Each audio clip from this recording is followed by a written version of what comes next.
It's you liberals who have lifted them up, Howard. Paul, you conservatives make a mistake.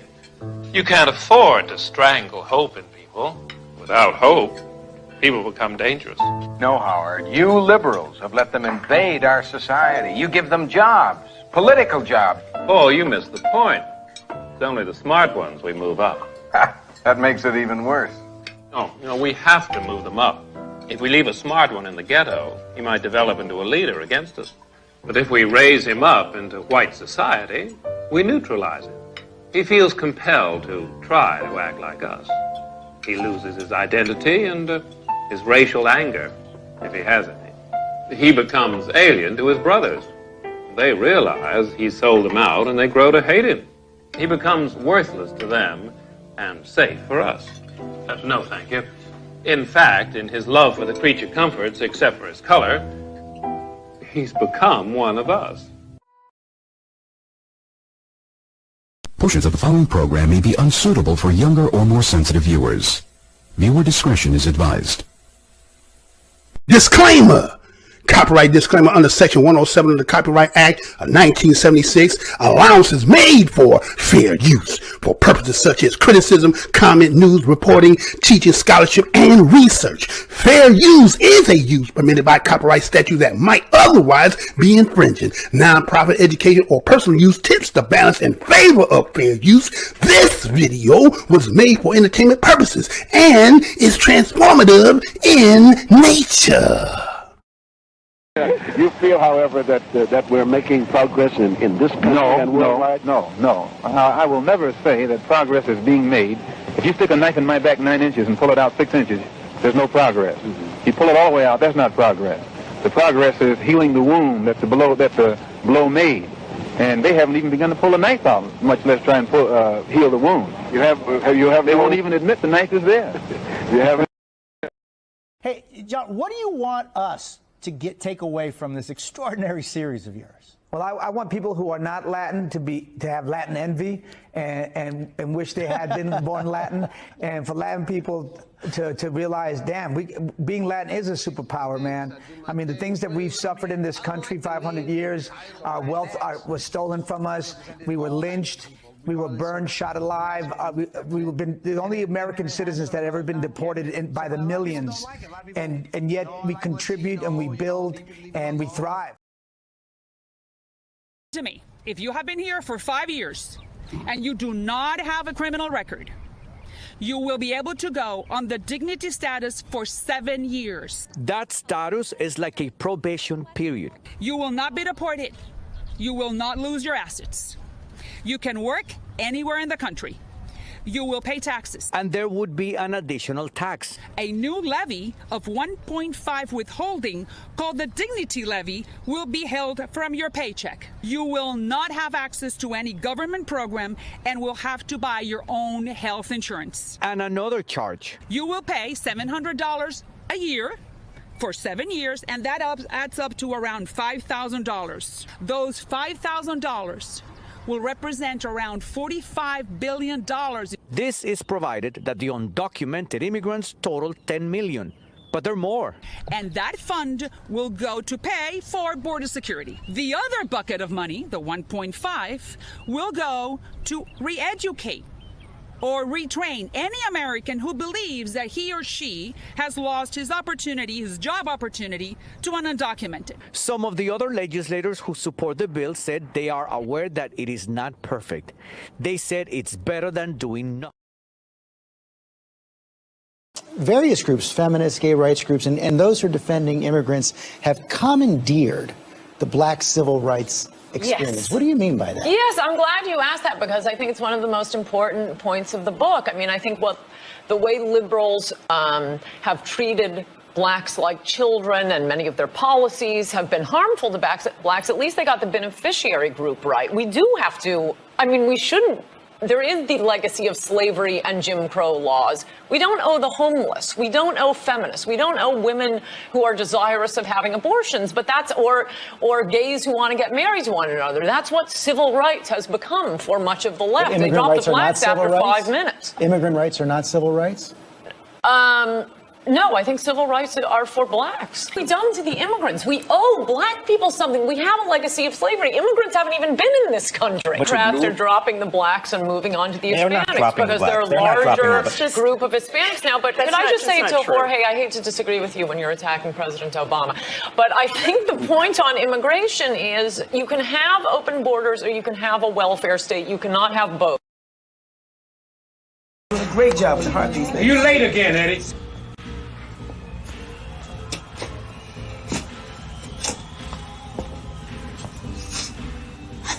Trying to do.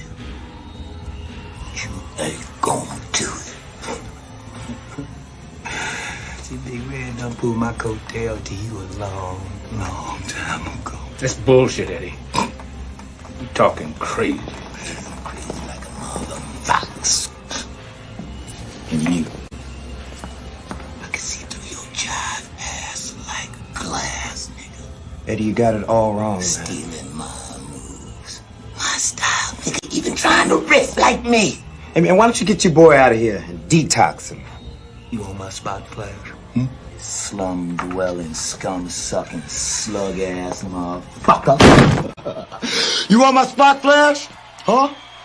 Well, you ain't gonna get it, cause you ain't got it.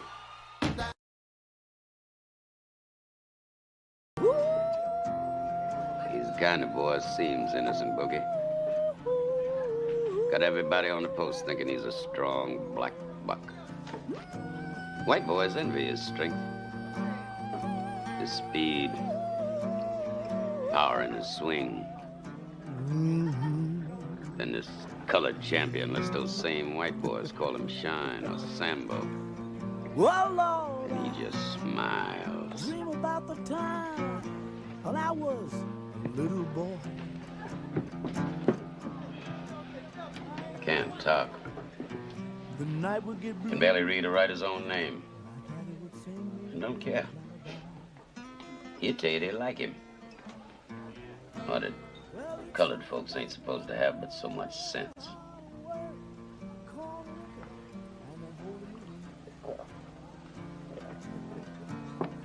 Yes, he would. You know the damage one ignorant Negro can do. We were in France in the First War. We'd won decorations. But the white boys had told all them French gals that we had tails.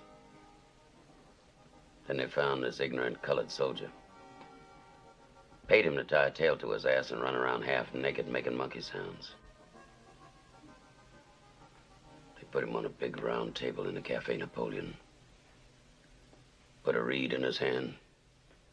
Crown on his head, blanket on his shoulders, and made him eat bananas in front of all them Frenchies. Oh, the white boys danced that night. Passed out leaflets with that boy's picture on it. Called him Moonshine, king of the monkeys. And when we slit his throat, you know that fool asked us what he had done wrong.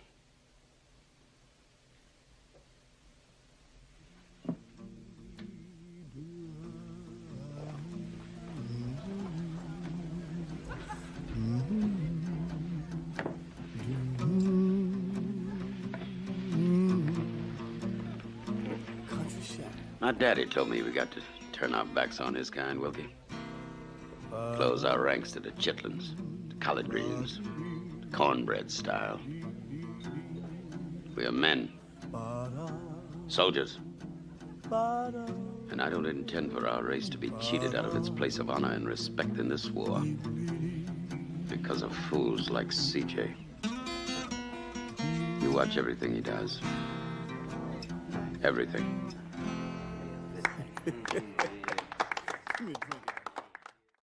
You said your people have been fighting for 400 years. Man, your peoples too. So I just want you to explain what you mean by that. You know what I'm talking about. Y'all all know what I'm talking about, man. Don't sit up here and try to bait and not know what I'm talking about. Y'all know what the I talk about when I say these things. Your people too. Explain it. Not everybody knows what you're talking about. Radio Raheem, I don't have to explain what's understood, man. You know what I mean by that. You know what I said by that. I ain't got to go further. And if anybody don't understand that, then God be with them. Go look up the history. Go look up the history. Don't everybody believe in Google? Go Google that. See what I'm talking about. You know what I'm talking about, man. You know what. I dare you to sit up there and say, explain. You know what I'm talking about, man. He's fighting people. You know we've been fighting 400 and still fighting to this day. To this day. To this day. You just sit here, you don't know. And since the American white man has used his control over the press to rewrite history or retell history, and since the white man can't dispute this truth, it's not hate to say that we were kidnapped and brought here, it's truth. It's not hate to say that we were Jim Crow, discriminated and segregated, it's truth. It's not hate to say that the Supreme Court, which is the highest court in this country, came up with a hypocritical desegregation decision 9 years ago, which they haven't enforced yet. That's not hate, that's truth. Remember, the enemy has only images and illusions, behind which he hides his true motives. Destroy the image, and you will break the enemy.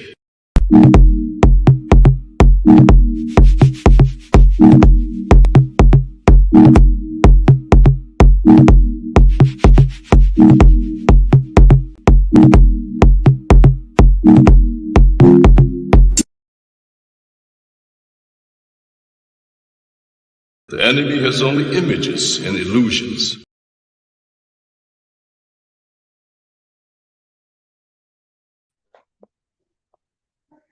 Welcome, welcome, welcome to the most hated show in the black corner of YouTube. I am your host, the whiteologist, Mr. Blows Your Mind, and this is We Up Report.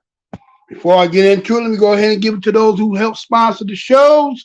First and foremost, I want to give a hats off and a congratulations and a always on time, always good, a thorough brother. We call that brother on this show.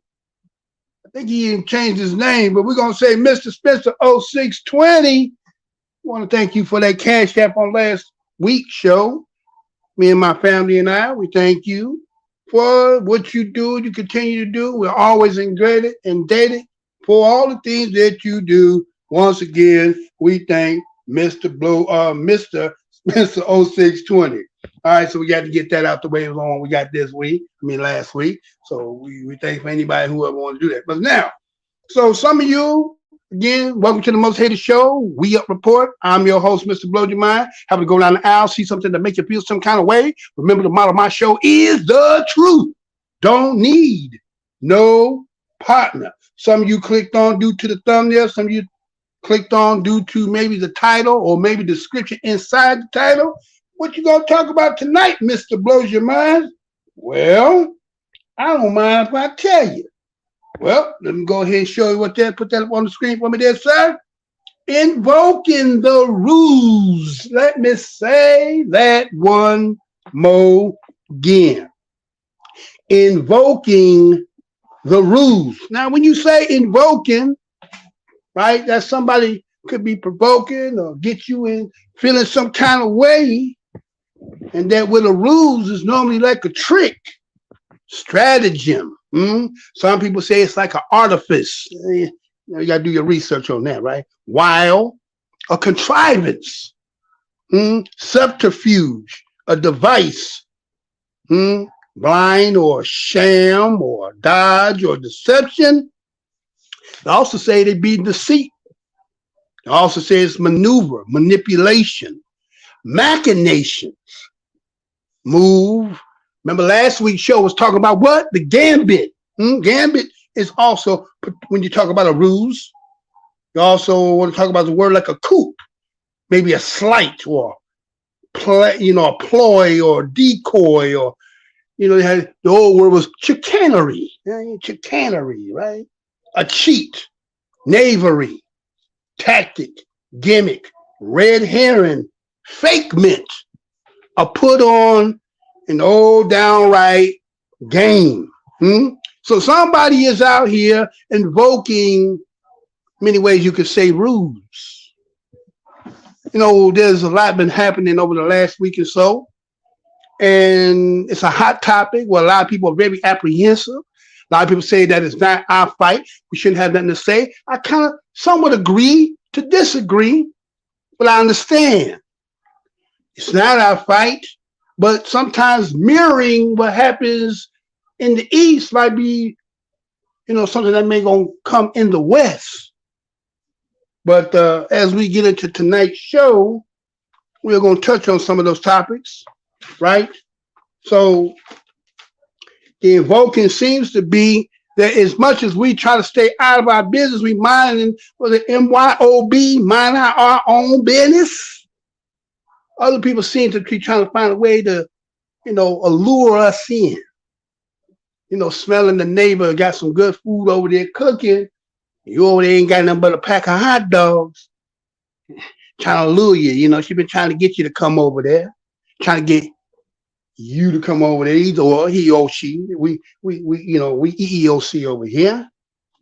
But the point is that again, with the medium of media, there's a spirit inside of it, and I've seen some things over this week that kind of was like, okay, what's going on here?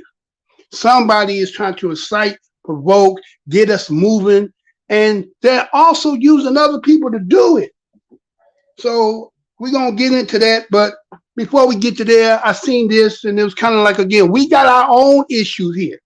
Now, again, American, in this sense, means majority of people here who, whether it be citizens or American in itself, and the understanding of what American truth is, right? The indigenous Americans, and some people will, kind of battle to say who is and who's not. But as the totality of us in this land, right, as a whole, a lot of this is our home. Some of this has always been our home. Some of this has made this our home. And we have to say, okay, when we got dangers and problems, can we look abroad? Or do we got our own problems to be dealing with? And sometimes too much on the plate, you don't know what you want to eat. But in this case, we sure got to worry about it at home. As I've touched over some of the last few weeks, we're going to start with a little bit of this here and move forward. So again, just in case you didn't know about it, right? Let's say, for instance, let's put it this way. Let me show you this. We should be right back, right? Because this is going to set it off to get us to where we need to go. Check this out. I'll be right back. Bringing migrants to Chicago is slowing down after shattering multiple records earlier this month. Yesterday, only 3 buses pulled into the city, and another 3 are expected today. Chicago is nearing 19,000 total migrants. And meanwhile, a delegation of leaders from Chicago are touring the southern border this week. Today's stop was in El Paso, Texas, where the delegation toured the county's Migrant Support Services Center. Mexican cartels are stuffing migrants into buildings along the border until they pay up, according to authorities. They're called stash houses. They've been around for years, but investigators say that they are seeing more and more of them these days. Mills Hayes is live in Sunland Park, New Mexico. And Mills, what have officers there been telling you? Hey, Anthony, well, I'm actually in El Paso downtown. I'm actually right next to where they are busing migrants to cities like Chicago. They actually just spoke with some migrants that are heading towards Chicago and Denver. And what we're seeing here, though, on the ground in the city, troopers tell us that we're seeing an increase of stash houses. So in the past year, we've seen about a 17% increase in the amount of stash houses that they have busted. And in this situation, when we see migrants that are in these stash houses, they typically owe the cartel money or they're trying to evade capture. Now, CBP shows us photos from their captures this week in those stash houses. Earlier over the weekend, Border Patrol agents in El Paso found 42 undocumented migrants hiding inside motel rooms. CBP says drug smugglers use stash houses to store their commodities, drugs, or migrants. Last week, agents found 12 undocumented migrants in a home in East El Paso. And earlier this month, more than 50 migrants in a single-family home. You go to these stash houses and you see the way the migrants are treated, very inhumane. They're not given water. A lot of these establishments don't have running water for them. There's not a stocked-up refrigerator. You got anywhere from 10 to 50 bodies in a 1,000 square foot home, all on top of each other. There's not good living conditions. So far, agents have busted over 280 stash houses with more than 3,600 smuggled migrants. Texas state troopers say cartels are secretly using rental homes and Airbnbs for these stash houses. The criminal organizations are actually renting some of the houses and possibly could own some of the houses that are being used as stash houses. So we're currently looking into that through our investigative teams.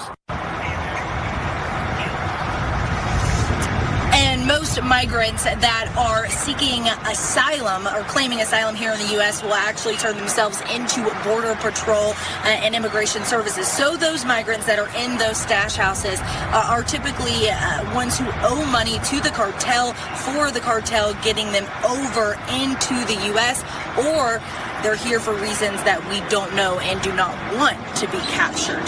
And we do know that the city of Chicago did send that delegation down here to El Paso. Now, we did not get a lot of details about that trip, but the El Paso mayor, Oscar Leeser, did say that he hosted them just yesterday and will continue to work with the city of Chicago to face this humanitarian crisis. In El Paso, Mills Hayes, Fox 32 Chicago.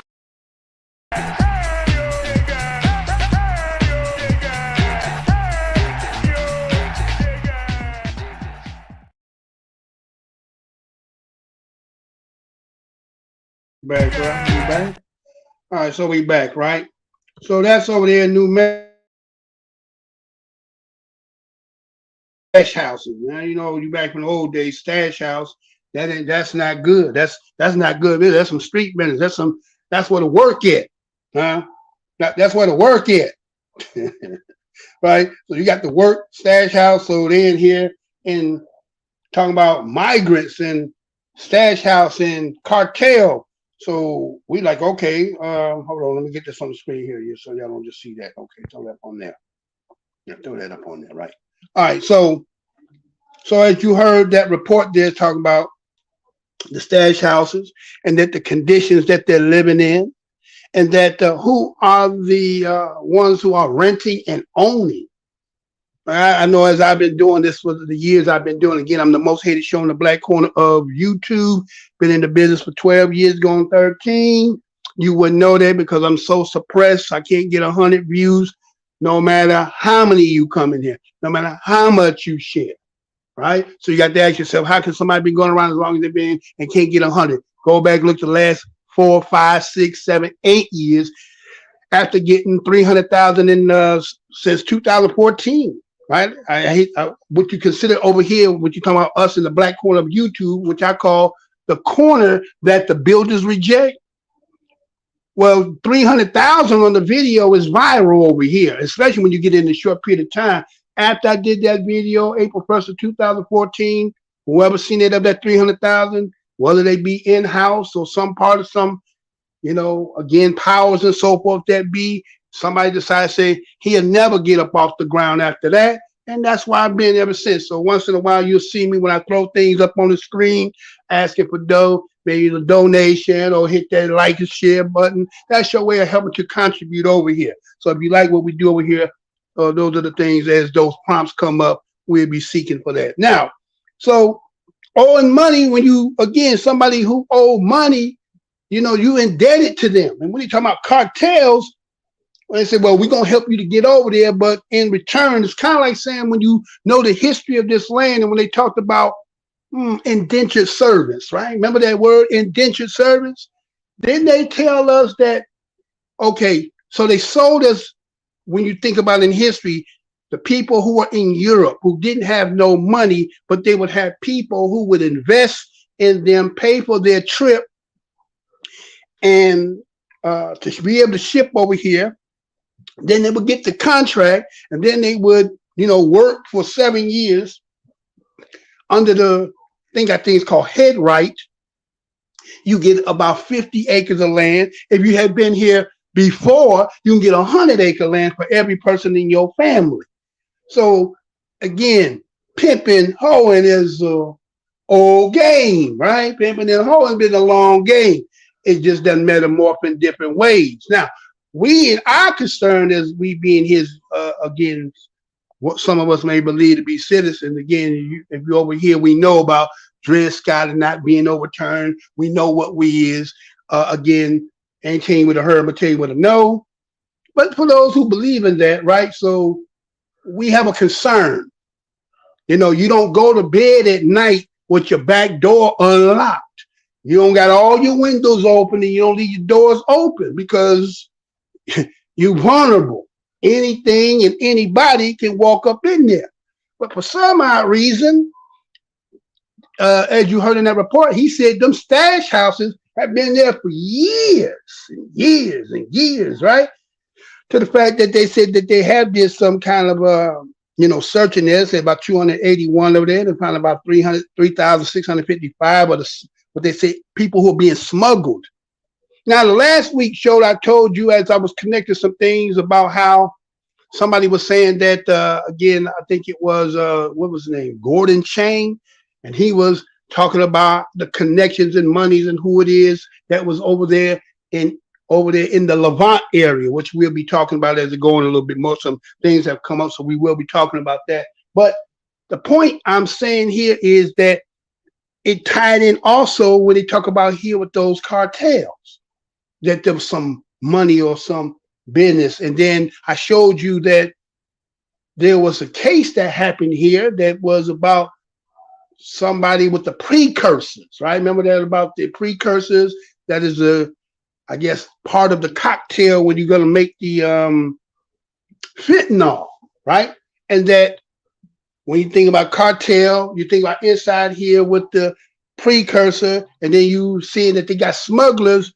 Well, you know, you put it all together, I guess we kind of can picture what we kind of understand what that whole thing is, smuggle and bringing people across. And we see that, according in this story, they talk about how Chicago sent their delegations over there to the border. Now we know why they going over there, because they got some concern, because could it be a underground or Trojan, right? Based on the fact that Chicago is a sanctuary city. So that means it takes it don't matter whether you come in legally, under the gate, over the gate, under the water. You know what I'm saying? If you can get there, it's all fair game. So yeah, you have to now kind of say, well, what's really going on? Let's get on ground zero and let's kind of figure out what's going down. So, okay, with that being said, so we have to say, now who is the ones orchestrating all this, right? You know where I'm going to go. You know I'm going to go over here to Mortimer. Randolph and Mortimer Dukes? Who is the Randolph and the Mortimer Dukes behind the scenes? Who is the Pachetto with Pinocchio that's allowed all this to manifest? Again, a lot of us kind of act like we don't, like, okay, it's just a normal part of the day. It's immigration is part of the game. But again, we as Americans, Indigenous, indigenous Negroes, Black Americans, indigenous, right?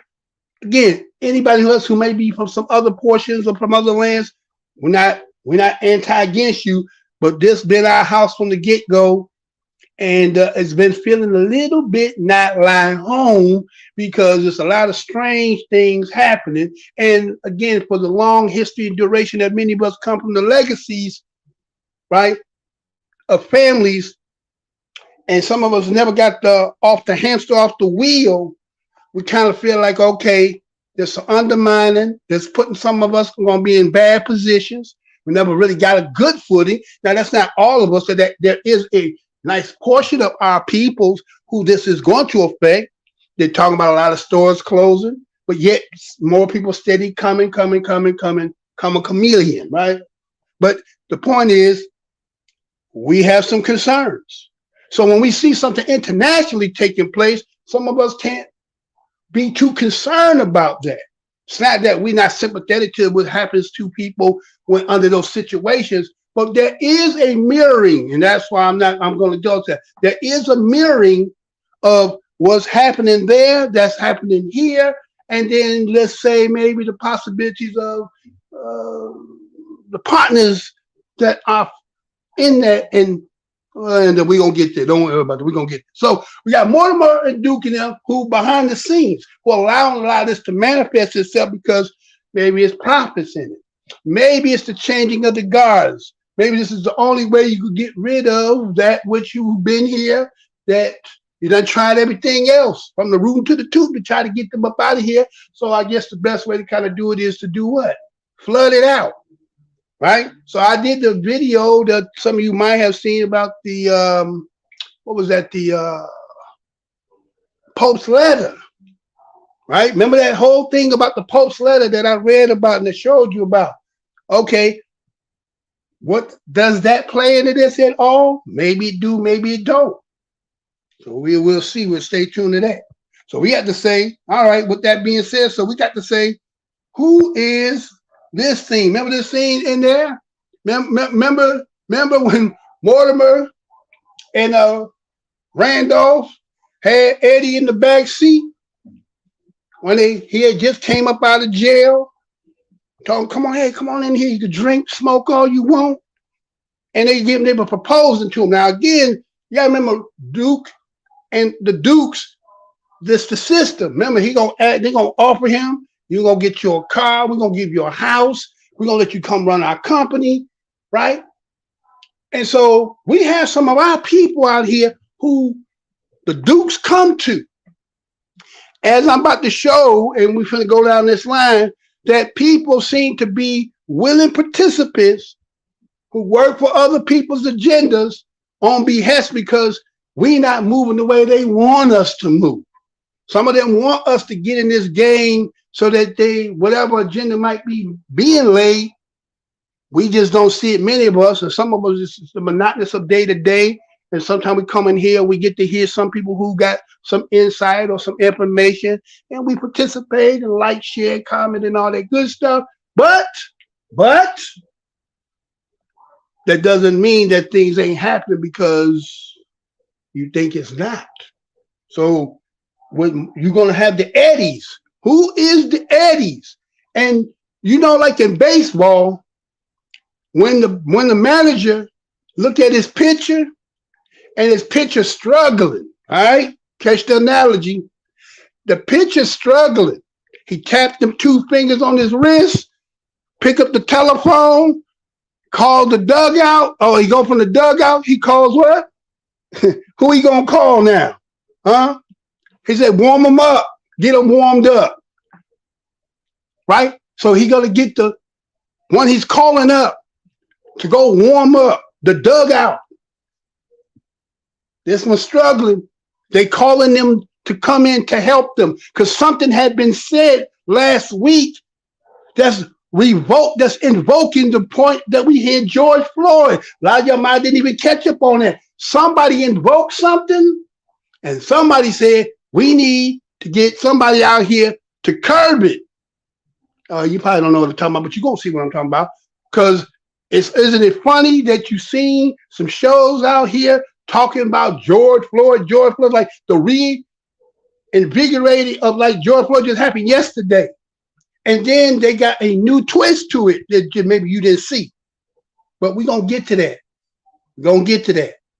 Now, let me show you something else here. One more thing when we go to this migrant situation, because they just settled something that had been happening when Trump was in there. Check this settlement out on this, and then we're going to get at you with the bullpen, right? What they done called up and what's been going on for the last couple of days. I've been seeing it all through this week. They've been invoking George Floyd again, and we're going to go there. Just check this out. I'll be right back. New settlement forbids the federal government from separating migrant families for an 8-year period, except if family members are considered dangerous for the public or their children. It's also limited to those who have committed a felony. Now, this all started back after a border official separated at least 2,800 children from their parents under former President Donald Trump's zero-tolerance immigration policy. The policy was a key component of the Trump administration's efforts to curb unauthorized immigration. More than 1,000 children were also separated before that rule went into effect in 2018. At that same time, the American Civil Liberties Union sued to halt the Trump administration's zero-tolerance policy, saying it caused thousands of children to get separated from their parents, while the adults face criminal prosecution for illegally crossing the border. The agreement filed yesterday in a federal court in San Diego concludes years of negotiations that were part of a class action lawsuit to address the issues and trauma of family separations carried out in 2017 and 2018. If approved, the settlement agreement would provide separated families a special process to request asylum. Border officials would no longer be allowed to use parents' illegal entry into the country as a basis to separate them from their children. The settlement also gives support for families such as temporary housing, medical assistance, and behavioral health services and immigration-related legal services. But it does not provide monetary compensation. However, the settlement could be derailed by Republicans in Congress if they challenge the court's mandate to appropriate money for these services. Now back here live, the settlement still needs to be reviewed and approved by a district judge. But for now, if it is granted, families could live and work in the U.S. while they wait for the decision of their U.S. Asylum claims. I'm reporting near the border. Regina Yurita, CBS.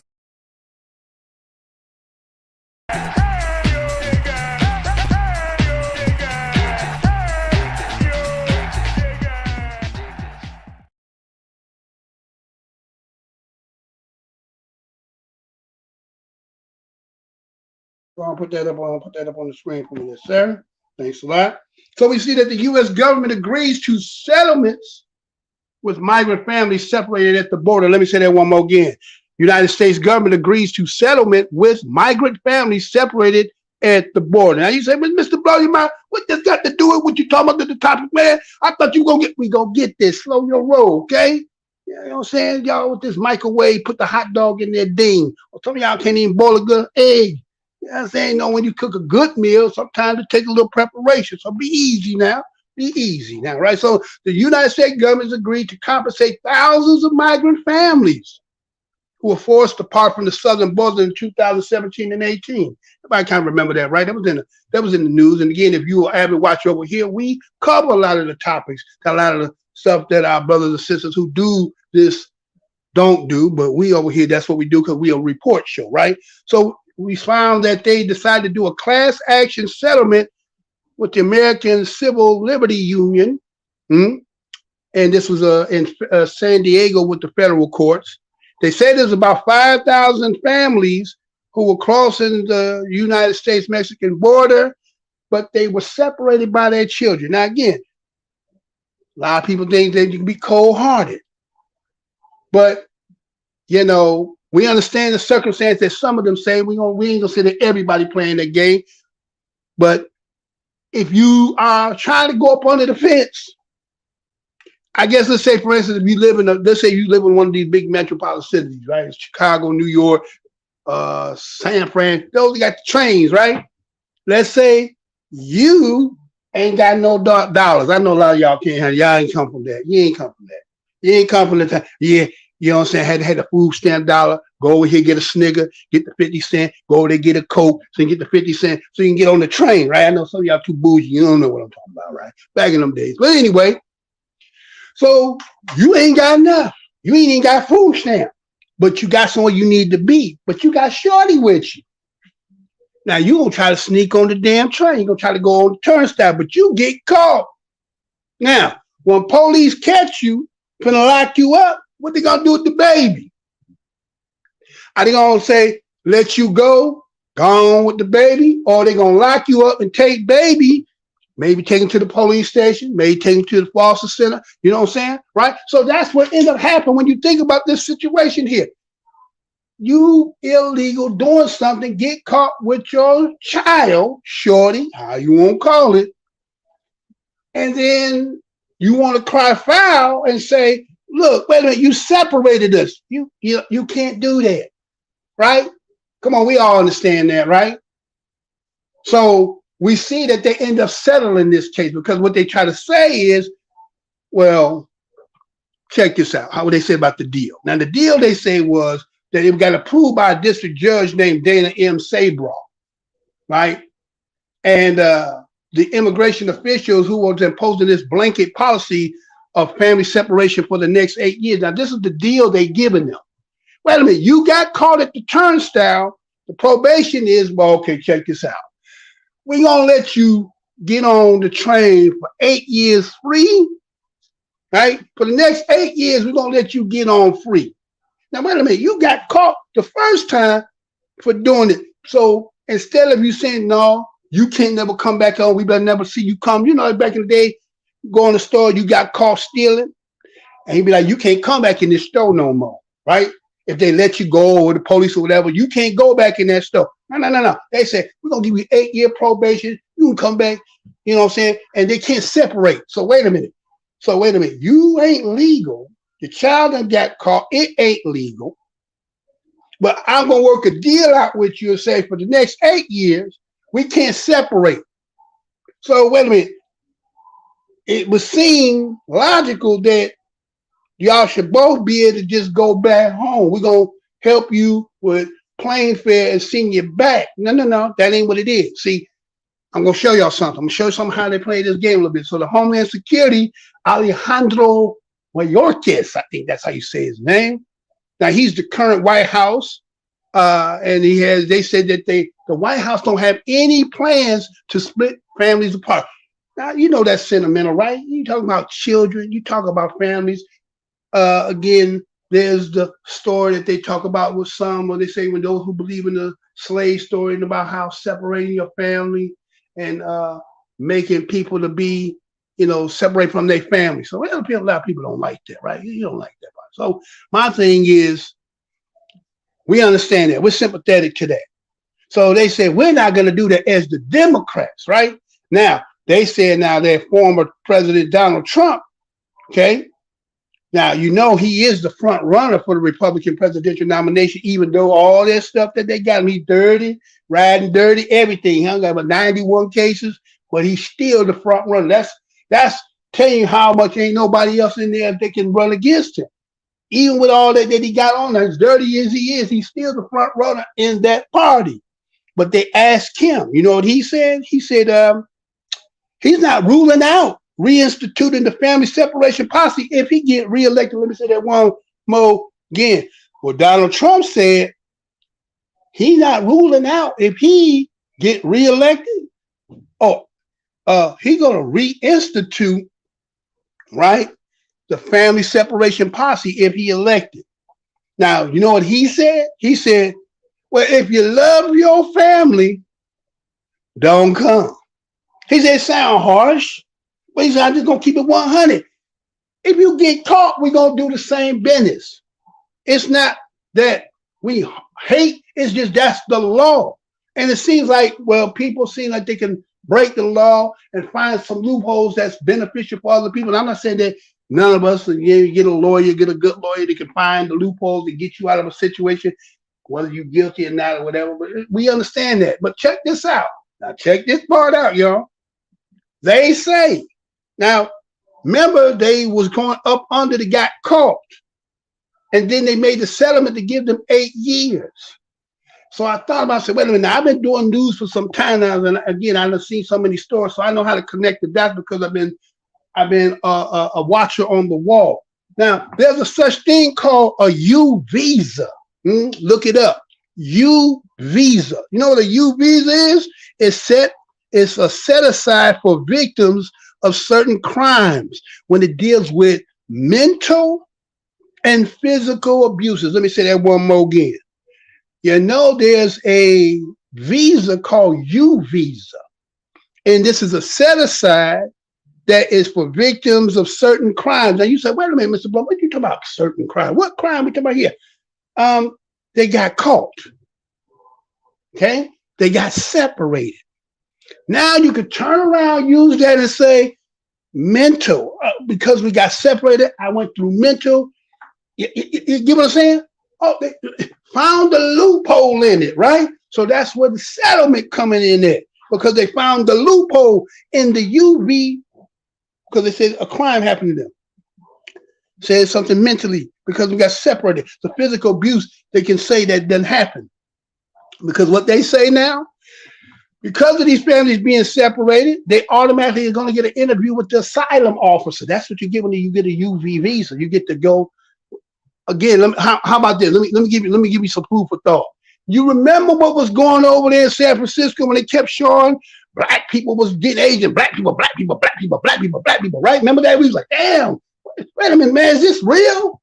Right? And they was just, then they got the bill that everybody talked about, right? And I said, wait a minute, hold on, wait a minute. Is that what they did? Was they using the scapegoat of saying somebody was jumping them and getting them in crime that they could get the U visa? Oh, do I need to say that one more again? Was they using the scapegoat hole of those who probably was extended on their visa, needed to go back, or was in a situation to get caught to go back and got into a crime, and then they could get the U visa and then apply, and then, Did you hear me? Did you hear me? Or maybe you didn't hear me though. The U visa. Go look it up. You think I'm lying? You think I'm lying, right? Again, I am the most hated show, Black Corner YouTube. Let me see. Got a comment over here. Let me see who this is. I got Abdul Kabir Bey. What's good, sir? Glad to see you here. Stop by. Glad to see that. Matter of fact, let me throw this up here, but just because some of y'all here. Some of y'all on here. Again, I see something like got about 12 up in here. So go ahead and hit that more some more. So that's subscribe, like, share, right? Hit all that. And if you should want to help the brother, again, I've been doing this for 12, going on 13 years. I'm the most hated show. You'll find no other show on the Black Corner of YouTube who been in long as I've been and can't get past 100 views. You got to ask yourself, what that brother talking about over there that they won't let him get? Never 200? Never 150? Really? Damn, wait a minute. It's like 7-Eleven. The motherfucker open 24/7, 365. And you don't tell me, damn, I must be on the dead area of the damn YouTube. Don't nobody, only y'all who just happen to come by, tired of looking at all this nonsense, and say, let me go ahead and try what this brother talking about over here, right? So you got to ask yourself, I must be on the dead. Because matter of fact, let me tell you something. If you ain't subscribed, better subscribe now, because you ain't gonna be able to find me again. Because you could put my name in, you gonna test it? Put my name in there right now, and it's gonna take you to a white woman named Maddie Crum. What does Maddie Crum got to do with Mr. Blows Your Mind? Not a goddamn thing. But that's where they're gonna send you to, right? And ain't nothing I could do about it. Anyway, that's another topic. I ain't gonna get off of that. But anyway, so here it is. If you want to do something there, right there, hit that right there, CashApp. We up, right? Okay, we do that because again, I've been doing this a long time. They ain't gonna let me make no money. So it was with it. So anyway, we see that these families, they got reunited. They still says about 1,000 children are still there without their parents, right? Now check this part out. They said here about this. Listen to this, right? They saying that based on this, as I told you, that U visa, right? Look what they got for them, right? They could get medical. They gonna get for lawyers, right? And they're gonna get also housing, and they're gonna get them into line so that they can actually apply for either a temporary status, leading to permanent status, leading to citizenship. Remember they blanket last week? I told you about the temporary protective service that they came from the White House that blanket even those who were not legal. Remember this? They got a new status now. It's not about legal. It's called law. What's it called? Lawfully what again? Right? Lawfully something, right? So they don't even use legal no more. Meaning once you get in here, and that the fact that you could go apply and get the application, it is the process that makes you lawfully in here. So it ain't about legal no more. That legal used to be the low standard. Now it's lawfully. But anyway, we ain't hating on nobody, but it is what it is, right? But again, we've been here many of us. So now the thing is about the compensation when it comes to the money. Ain't no money, they say. The only thing they talking about is what they call appropriation of the money that will be allocated for them to go do for their mental, for their housing, but they won't get no cash. Because remember when they're going back, they was talking about giving them like $1 million each.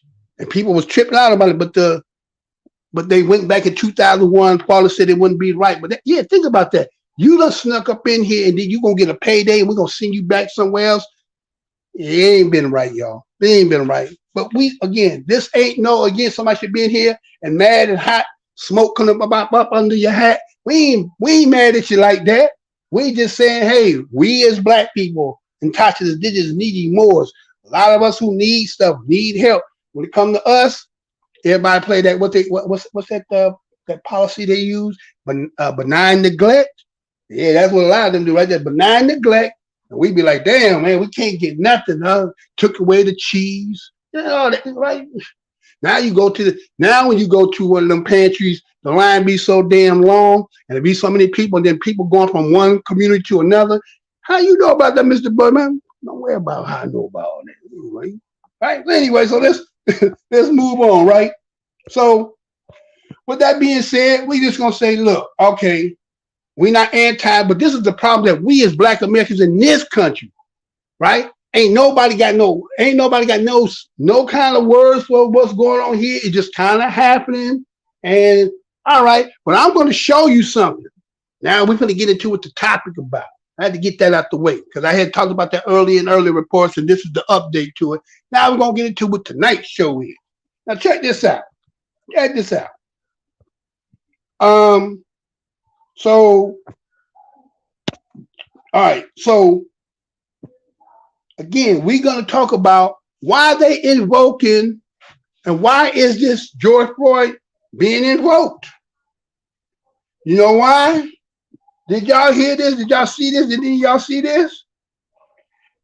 Right? Hamas leader says the same type of racism that killed George Floyd is being used by, Did y'all hear that? Did y'all hear about that? Right? So that's how George Floyd is being re-invoked. Because they saying the Hamas cat said, hey, what's happening over here is kind of like what happened in the spear and the same thing that happened with George Floyd. Now you're finna find out why they came out in defense of this. Right? This is what happened here. Because Hamas said that. So I was like, oh, no, he didn't. Right? They pissed off because that's a trump card, right? Matter of fact, somebody said we untouchable, we unbeatable when it comes to that race game. Don't nobody want to play that game with us. We always holding the big joker, the little joker, the ace of spades, the king of spades, the queen of spades, the jack of spades. You know what I'm talking about, right? We holding that. So nobody can trump us when it comes to that. So that's why somebody said, keep them out. Don't bring them up in here because why? Both them dirty. Right? Or ain't gonna get into that, but both of them dirty. And you don't want us coming up in there, right? So keep them out of the game. So what they did, I'm gonna show you what they did, y'all. I'm gonna show you how they re-invoked, and then they came up with some new information, and this is what they saying. Now, listen to this. I just happened to have caught this the other day, and I was like, okay, now listen to them talk about this. This is the dude from Hamas. Listen what he say. This is his actual word, what he said. Then be right back. Check this out. العنصري لجورج فلويد. جورج فلويد قتل في مثل هذه الأيام نتيجة منهجية عنصرية موجودة لدى أشخاص. اليوم هذه العنصرية التي قتل بها جورج فلويد يمارسها الاحتلال ضدنا وضد أهلنا.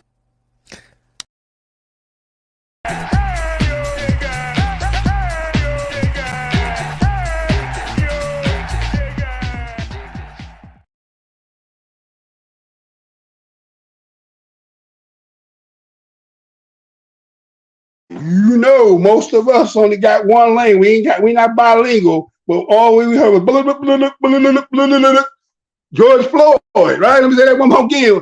We ain't bilingual. We got one language because they said that, well, we've been stripped of our land. We've been stripped of our tongue, and some of the way we act, some of us even lost our mind. We just heard blah, blah, blah, but we heard George Floyd, did we not? Yes, we did. We sure did hear George Floyd, right? So that's where that's coming from, right? That's what happened. He said what he said. I don't know if you got to say, do I have to play that one more again? Do I need to get that one more again? Because you might have went there because you got to kind of read that. But like I said, you heard blah, blah, blah, blah, blah, but you heard George Floyd though, right? So This is why they finna invoke it. But go ahead and get that one more again, right quick. Let's get that one more again. Get one more again. One more again. Go ahead and give it to him, man. One more again. العنصري Go ahead, hit that. لجورج فلويد. جورج فلويد قتل في مثل هذه الأيام نتيجة منهجية عنصرية موجودة لدى أشخاص. اليوم هذه العنصرية التي قتل بها جورج فلويد يمارسها الاحتلال ضدنا وضد أهلنا. العنصري. We know he said that much. And then they came out with the article, right? Now, what I want you to hear is the show that the cat that was on, I seen him. Some of y'all might know who it is. And I'm going to let you hear him as he talks about this. Now, again, we know that's a hot topic. We know that ain't nothing to do with us per se, personally. Some of us will do historically and tie us. We get that. But for the sake of, because you know that's why so many people on eggshells, they don't want to touch it because they know, you know, a lot of things will happen. But I'm going to touch on some things that somebody has said and show what they said, right? We're going to touch on that too. But listen to this cat. He's going to talk about that there. And you got to remember, as it says on your screen, the racism that killed George Floyd. The racism, right? They said the racism. The dude that was talking said the racism that killed George Floyd, right? Now watch how he plays it. Listen to this. Be right back. George Floyd. You know what? All right. If that's his argument, I agree. George Floyd was chewing on a speedball behind the wheel of a car. The police officers were trying to stop him because what he was doing could result in the death of children and himself. He begged to be released from the car and then was placed on the ground with a lethal amount of various drugs in his system. Officers were trying to subdue him as he was screaming and resisting. Eventually, he ended up dying. Now, should they have had Chauvin had his knee on his back for 9+ minutes? Maybe not. Maybe they should have got, no, they shouldn't have. He should have gotten medical attention immediately. The dude was dying, presumably due to, well, I think the official reporting is that it was cardiac arrest due to pressure. But let's just say the dude had, this is also a fact, he had lethal amounts of, I think, fentanyl and other drugs in his system, including meth. Mm-hmm. So if this guy is arguing that they're just like George Floyd, it's like, okay, so you're saying that you're like chock full of crazy ass drugs and you're engaging in behaviors that's putting yourselves and others at risk. And now Israel is trying to stop you from doing that. Doesn't work the way you thought it would. Here's the argument. Should George Floyd have been allowed to have chew a speedball and drive an SUV? Certainly not. No. Should the police have made an attempt to stop him from doing it? Yeah. What do you think? You're more libertarian. Oh, man. What was happening when that went down? He was sitting behind the wheel of the SUV, presumably in a drug deal. What we think happened is that when the cops came up, he started chewing on the speedball, spit it out on the floor, crazy amount of drugs in the system. They removed him from the vehicle and asked him to sit down. Then they were going to bring him to their SUV for an arrest. Should they have done that, or should they have just said, just stay in the vehicle and do your drugs? If they have probable cause, they pull them out. So the problem with the George Floyd story then is they handled it irresponsibly. Sure. When they held him on the ground. Absolutely. In the body cam footage, George Floyd is saying, "Put me on the ground, put me on the ground, put me on the ground," over and over again. And so they agree to. Chauvin shows up later, not knowing what's going on, and then puts his knee. His knee is around the neck and the upper back. It's widely disputed. They then call medical, which arrives 9 or so minutes later. In the criminal trial for Chauvin, the use of force expert for the prosecution said Chauvin used a lower amount of force than was authorized. Locking him up was clearly political. He was authorized to actually tase George Floyd, which is an escalation of force, and chose not to. Yeah, what he did wasn't legal. But it's still the wrong But it's force. what? It's still the wrong force. It's less force, but it's dangerous and irresponsible to put your knee on someone's neck. That's the argument. It's disputed whether or not it was actually on his neck or not. Sure. It was like, was it on his upper back? So the issue is, if someone is engaging in behavior that could result in death, are you to blame if you engage in actions that try to stop them from committing violent acts? So if a guy, let's say, has a gun and he's on drugs and he's holding that gun, yeah, and he's waving it around, yeah, and then you tell him to drop it, and then he staggers about, falls over, and then you're like, "Hey, man, this guy's going to shoot somebody." Then he raises the gun up at you and you shoot him. Should you go to jail? I just don't think it's.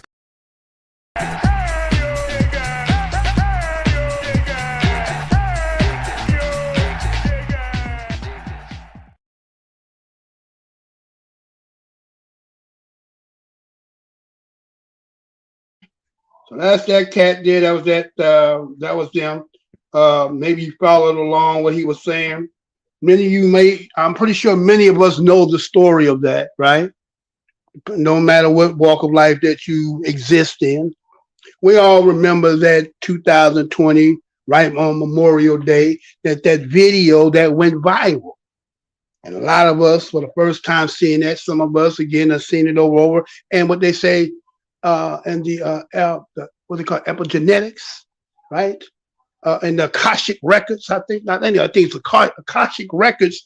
Some of the trauma that's been in our families for generations, triggered something in us. A lot of us felt some kind of way when that manifests itself. And even under the quarantine, right? The liquid blanket 19 that we talk about over here, we call it liquid blanket 19, right? Because in history, they tell us that when they came here, they gave us blankets, and then the blanket knocked us off. So when we first heard that in history, we used to believe that was possible, that you could knock off a whole nation of people. But now we lived through it. Like, a lot of us are survivors of it. So we know personally that a liquid blanket will not knock us all out. Is that right now, huh? Because, a lot of them, they don't like when we talk about indigenous Americans, right? They kind of hate that, right? And then the story they've been telling us, and they got you off with the liquid blanket. But anyway, we were going through that, and then a whole thing manifests because of that, right? So let's look at it. Now, you heard his rendition of what he recalls of the story. Did y'all not hear him? You heard him say what he said. Now some of you probably shaking your head. Some of you probably got lost in the sauce.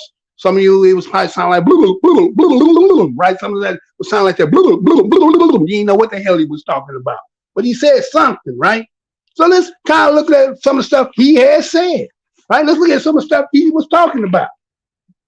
Now, remember, he heard after what I showed you initially, which is what triggered the re-invoking of George Floyd, right? Which was coming from the international world of them saying, hey, what's happening to these people here is equivalent to George Floyd. Now, when you say George Floyd, many people have their different ways of interpretation there.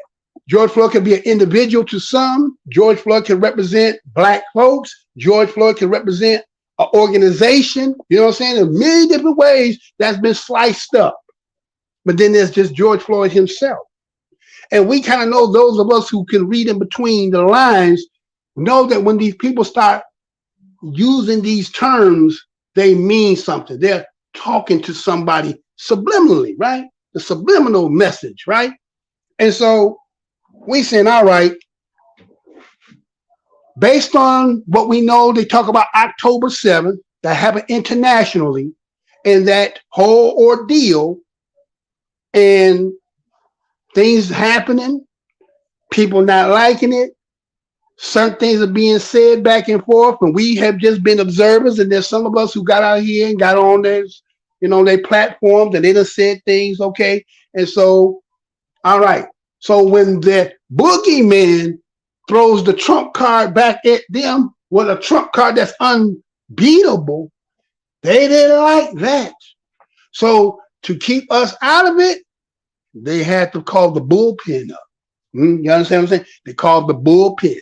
So you start seeing little shows coming up talking about them because there's some new information they claim is going to start to. So let's look at some of the stuff he said as we get into this, right? So he said, based on hearing the individual talk about that brought up to George Floyd, he said, if that's his argument, okay, I agree with him. Okay, he's going to let him have that. Why would he like it? Why would he not like? Because you know damn well that y'all can't do that. But they're going to try. They're going to try. Now check this out. Did you hear him say George Floyd was chewing on a speedball? He said George Floyd was chewing on a speedball behind the wheel of a car when police was trying to stop him. Is that what you recall? Did you recall George Floyd just chewing on a speedball sitting in his car? Or was there more to this story? And then if you ask yourself, why does somebody need to extract in order to just tell Tell the story for what it is. Tell it what the TI is. Give me the A, the B, the C, the D. Give me your A to Z. Don't give me A, F, G, X. You know what I'm saying? You bits and pieces, piecemealing it to fit a narrative that you're trying to sell, right? So I'm saying, nah, man, you can't do that. So right off the premise, I think that you are already spending something when he said that. So he said, right, that he was chewing on a speedball. Police stopped him because he says, because he could have, they had stopped him because they wanted to prevent him from the death of children and himself. Let me say that one more again. You heard him say it. He said the cops had stopped him because he was going to prevent him from possibly killing a child or children or himself. Is that what happened? I don't recall that. And I did those stories. I did it on the day it happened. And go look, I still only got 300 views. Do you know everybody was out there looking at them? And I only got 300 on the day the story broke. You can't tell me I'm the most hated show on the Black Hole. Everybody was looking at them videos. You understand? I only got 3. That's the only time I got 300. It was on George Floyd when everybody was watching it. You get what I'm saying? Anyway, don't worry about that. We ain't worry about that. It is what it is, right? Then, right? So he's invoking children, right? That the police is stopping him to prevent him from hurting children. That sound good. Chewing on a speedball. Finna drive his car and the cop pulled him over. But no, that ain't what happened. I thought this was all predicated on a fake ass $20 bill. Remember that? Remember the whole ordeal was about being in the store. You know how in my intro talking about when Malcolm say, rewrite, retell history. That's why it is important as we, as indigenous, geeky Moors, all the above, the umbrella term, the Black Americans, right? That we have to make sure that we in the generations know our story, because Muggs is out here piecemealing, retelling it in the way that fits for themselves, right? He ain't gonna be the only one. They gonna call the bullpen up, and I'm gonna show you. They gonna even get Muggs that look like you and I doing the same thing. Remember why Eddie in the car? Remember I told you that Randolph and Mortimer they're gonna get Eddie. I'm gonna show you them Eddies in a second. Just hold on. We gonna get there. Right? Now, so he says that, right? Now, again, like I said, we all know what transpired on that. Now listen to what else he says here. He goes on and he says that he begged them to release him from the car. Is that what happened? That ain't what happened. He didn't beg. No. According, now again, like I said, I've been doing this for 12, going 13 years. I read everything. And I even showed what nobody showed during that time. Remember when they said that he had got out the car, but they showed they had pulled him out the car? Because everybody don't know how he got on the ground over there, right? But anyway, the point I'm saying is he kept saying he was claustrophobic. He couldn't be in there. Again, he was 6'6", 6'6.5", 6'7". Many of us, again, if you 6'3", 6'4", 6'5", and up in the back of the police car, you know how cramped up it is in there. You know, you're up in there, like, you know, with the little Yugo back in the day. You know what I'm saying? Like, how are them damn clowns in that damn car? That's how you be feeling, like crunched up in there, right? So he being his size, being back there, ain't no room. Plus, he said he claustrophobic. Now, my thing is, why is it that Black folks can't have medical conditions that the system gonna recognize?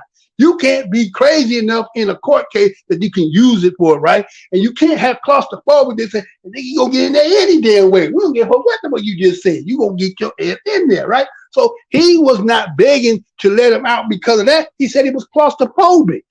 Okay, that was one of the parts there, right? So now he goes on and he talks about how they placed him on the ground. But then he goes into this. Now, again, you know how it is. If you get into arguments with somebody or get into a debate with somebody, people start pulling shit from out of left field. Shit ain't got shit to do with it, but they need something to give it validity. He goes and says this.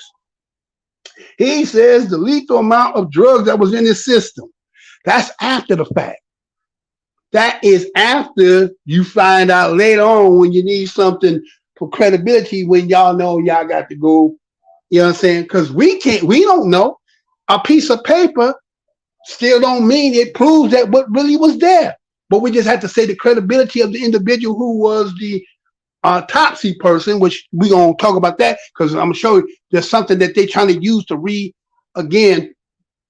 I won't go there yet, but they're going to rehash that again by using him about some new information that they just recently got. And this is what part of bringing back up about George Floyd again.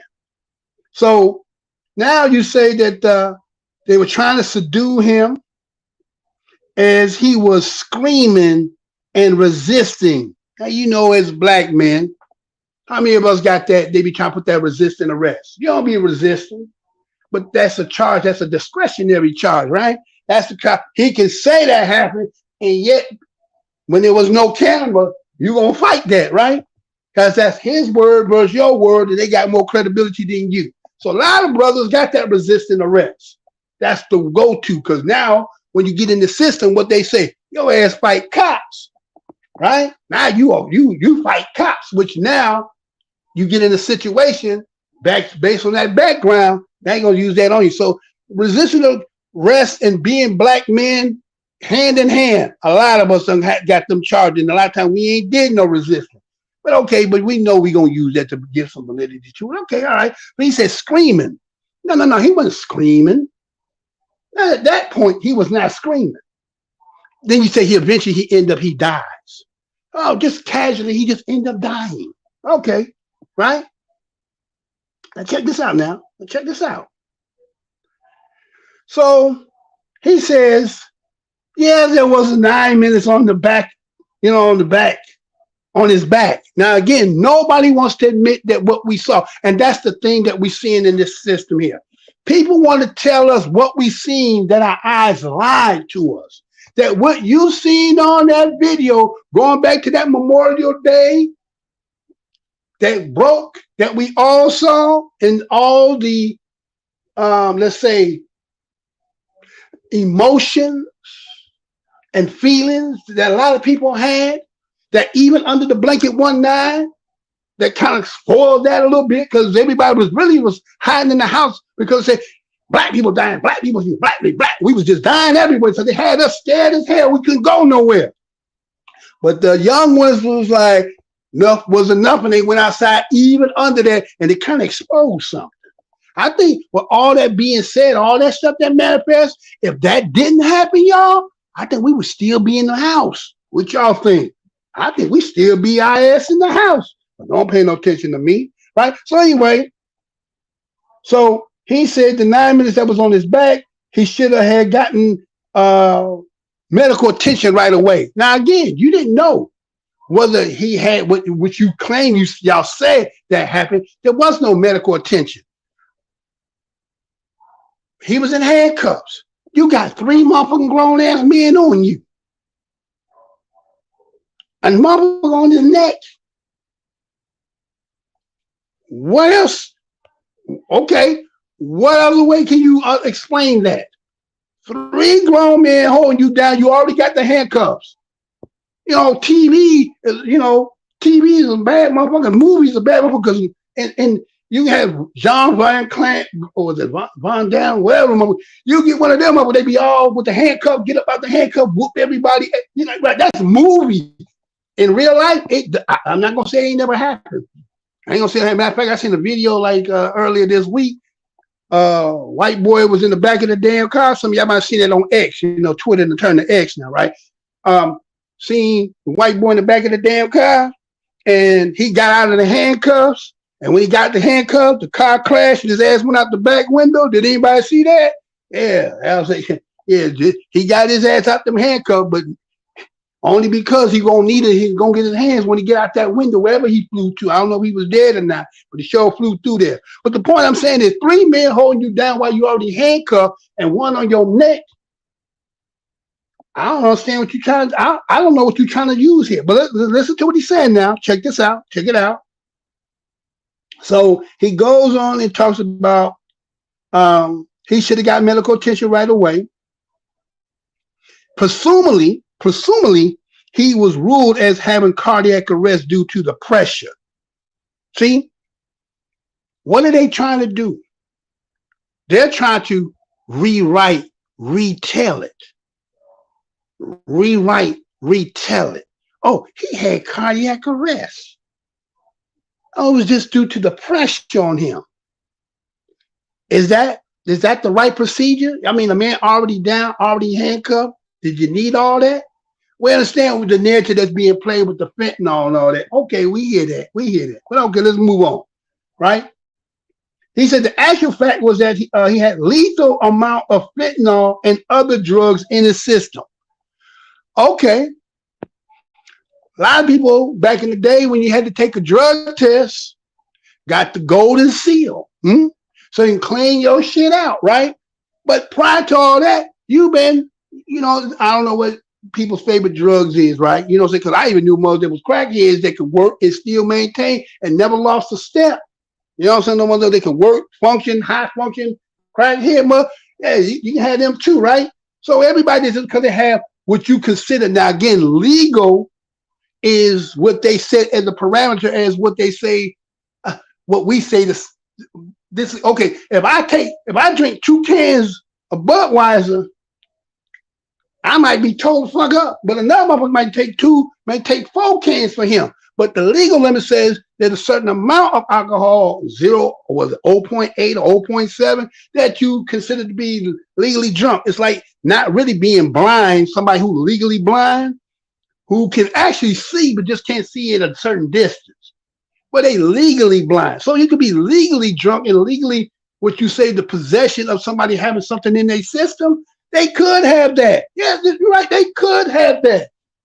But that don't necessarily mean that they was under the influence of it. He might have had some last week, couple days ago. But when you do an autopsy on it and find all the traces in there, you there also now you're going to use that as the justification of what you're talking about. Okay. All right, let's move on. I want you to hear this out.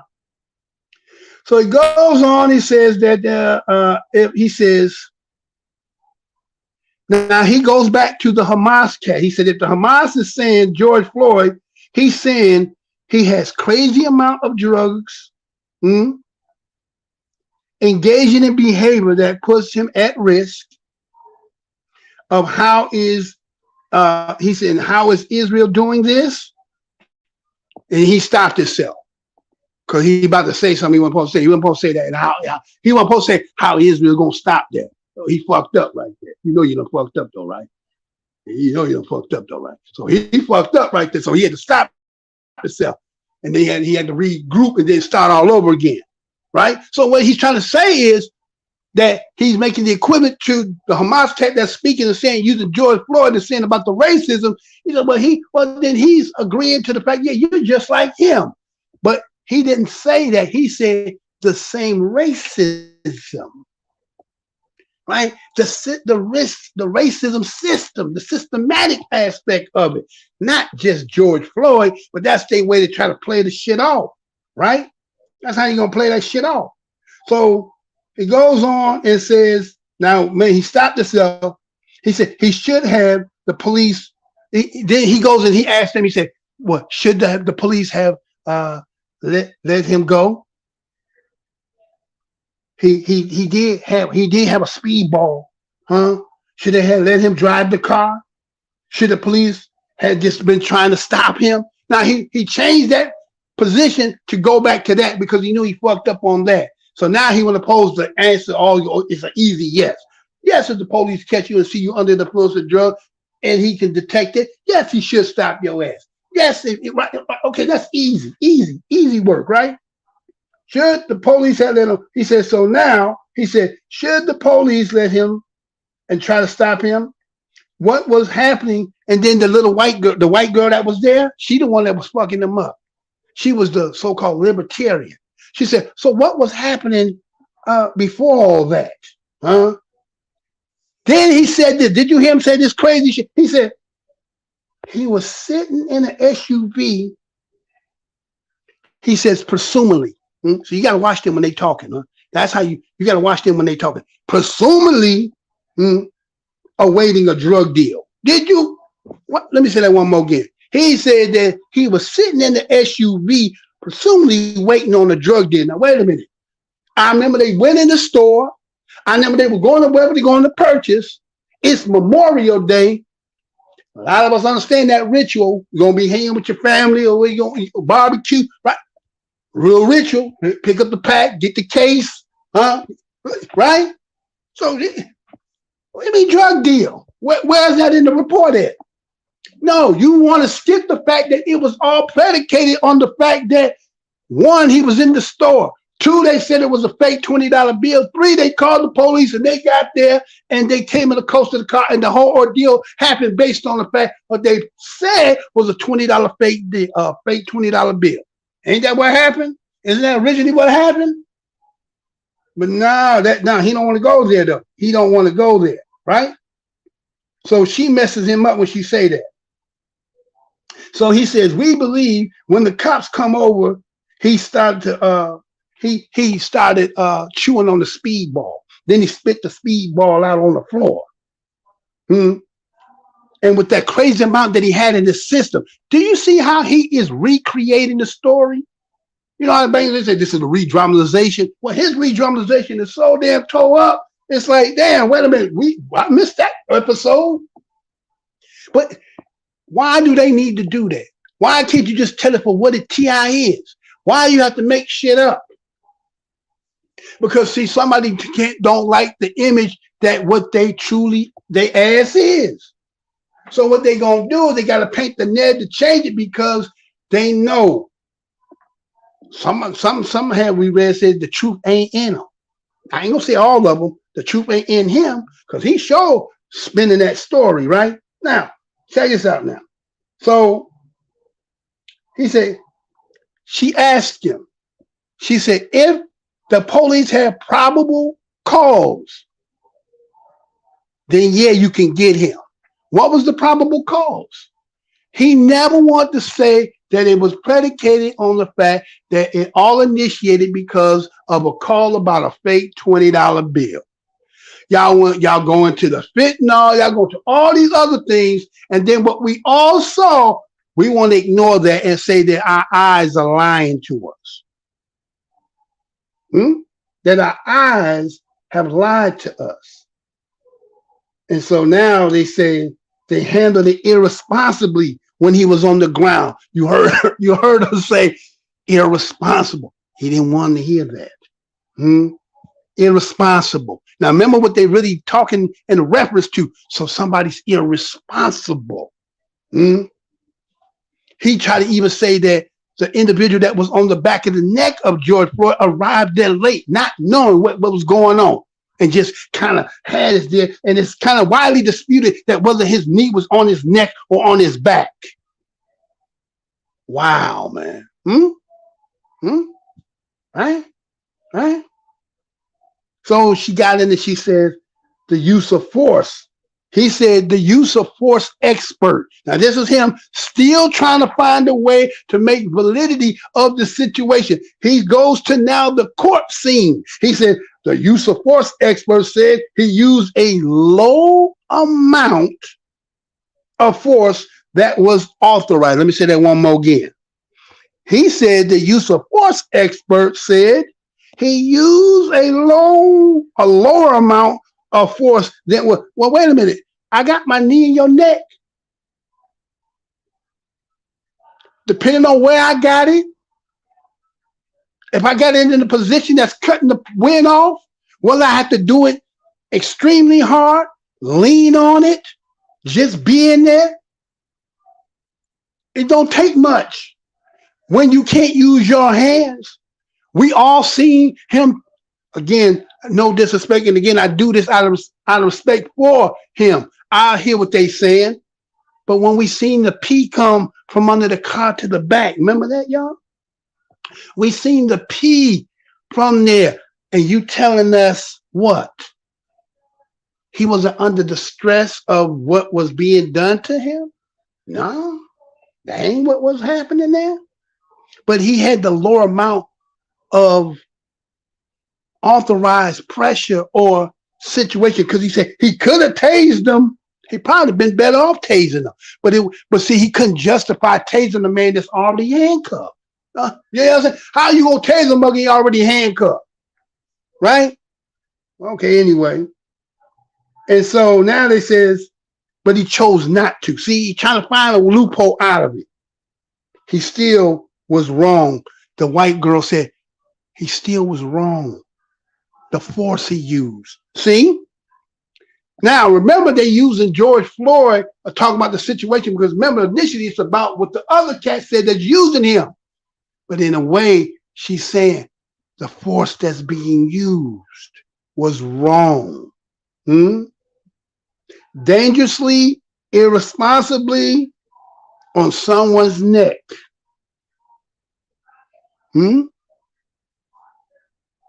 Okay. See? And if you go over and you read them comments, they all talking about her. You know what I'm saying? No. See, that's the thing about it. You can try to make a square peg, try to fit in a round hole for your narrative, but again, the truth don't need no partner. It's going to be what it is. You can spin it. You can saute it. You can put sugar on it. Ain't going to change what it is. It's going to be what it is. But watch what they finna do, because that was that there. Now, I want to show you. Now I want to show you what happened here. Look at this.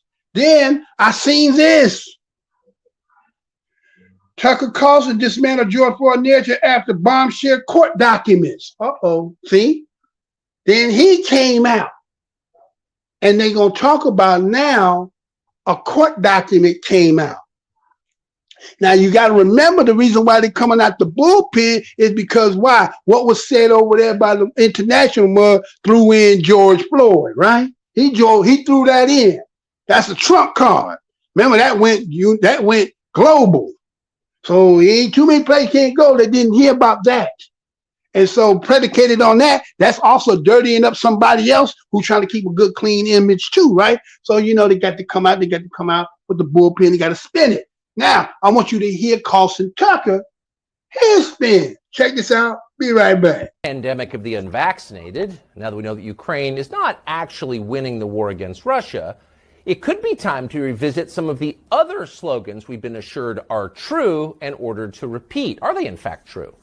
Did, for example, a racist white cop actually murder a man called George Floyd, a civil rights leader, in Minneapolis on Memorial Day of 2020? Now, we've been told that happened, told it relentlessly for more than 3 years. So at this point, we've been told it so much that pretty much everybody seems to believe it. And because everyone does kind of believe it, a small group of people has been allowed to make massive changes to American society.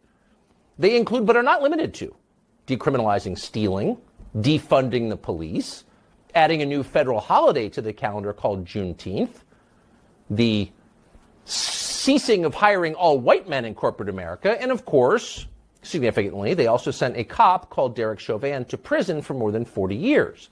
He would be the racist white devil who murdered George Floyd. But the question is, did he actually murder George Floyd? And the answer is, well, no, he didn't murder George Floyd. And we're not guessing about that. We know it conclusively, thanks to a new court case now underway in Hennepin County, Minnesota. The case was brought by a prosecutor there called Amy Sweezy. She's suing her boss. So the case is not actually about George Floyd or Derek Chauvin, but it tells you an awful lot about both of them. In her deposition, which you should read, Amy Sweezy describes a conversation that she had with the county medical examiner, Andrew Baker, right after George Floyd died. Amy, what happens when the actual evidence doesn't match up with the public narrative that everyone's already decided on? And then he said, quote, "This is the kind of case that ends careers." In other words, everyone lied about it from the very beginning. The people who knew the truth hid the truth and allowed the revolution to proceed. Now they've been exposed. Now we know the truth. What happens next? Well, they're going to ignore it. The Biden administration just issued a long purple statement celebrating George Floyd's birthday. He's a martyr, despite the fact we know that he was not murdered. And by the way, Derek Chauvin is still languishing in jail for the rest of his life. So how do we respond to this? How do we respond to the truth?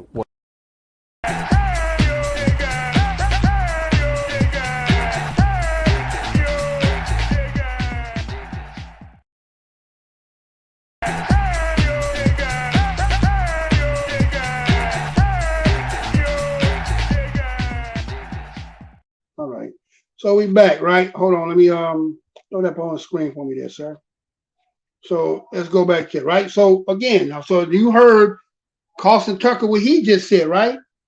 Right? He started off talking about other slogans and if they're true, and then we've been ordered to repeat these so-called lies that he's saying that's out here, right?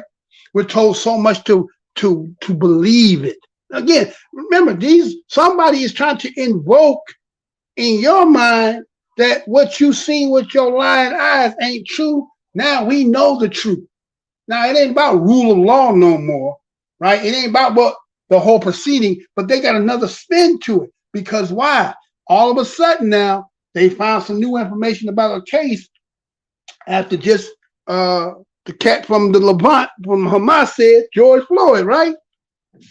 All right, so let's go on. So here's Carson Tucker saying about the massive change because of a few, he said, right?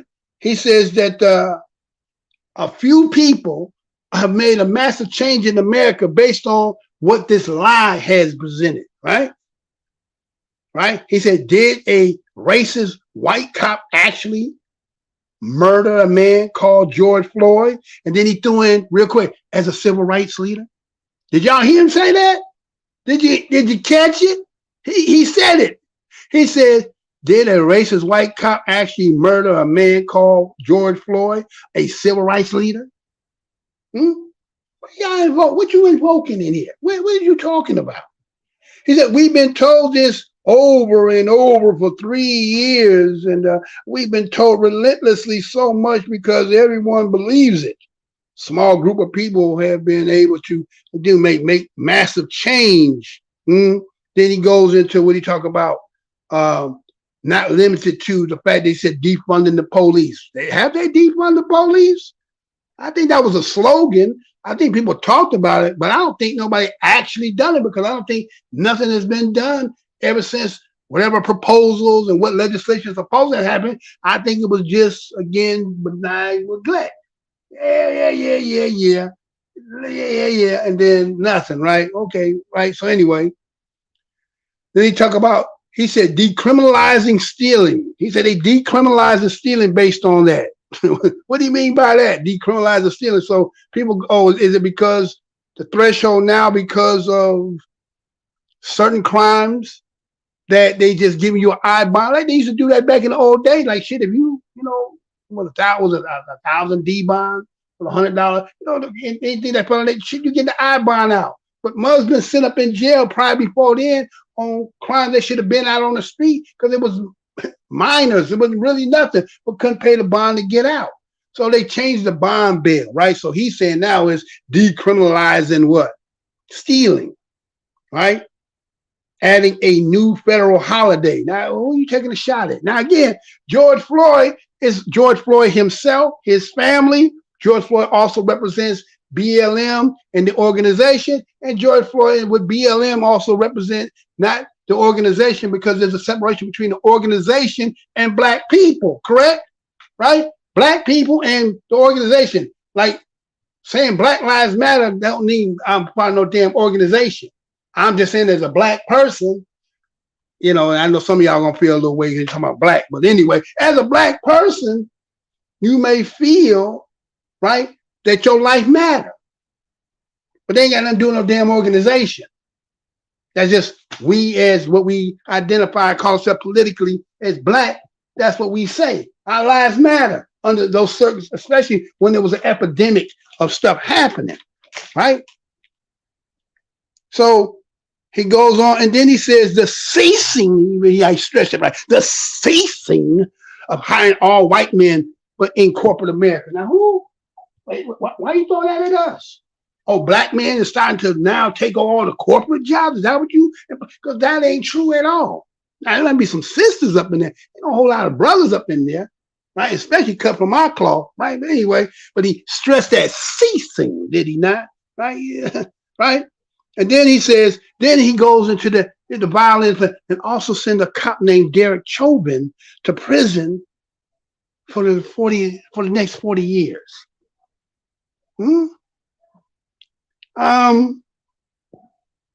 We had no part of that. We all seen what we seen, right?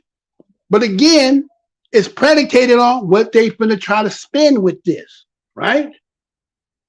He would be the racist. Then you heard him. Now, this again today they don't kind of talk like this, but go back, let's say, early 80s, 70s, and back 60s and so forth. You heard that little language he threw in there when he said, how you put that? He said he would be the racist white devil who murdered George Floyd. Who talk like that today?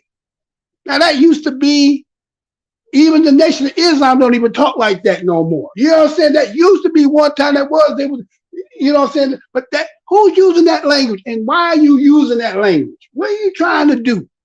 What are you trying to sell here? Right? But this is going to trip you out because you ain't even see who he's sitting down with. That's coming up next.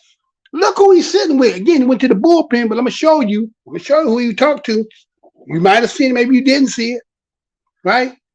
So again, he used that old attitude, the white devil who murdered George Floyd. The question is, did he actually murder George Floyd? Did he? Wait a minute. What did our eyes see? What ended up happening? We understand the background, and again, we understand, paperwork, and if we can find the loophole, we get all that.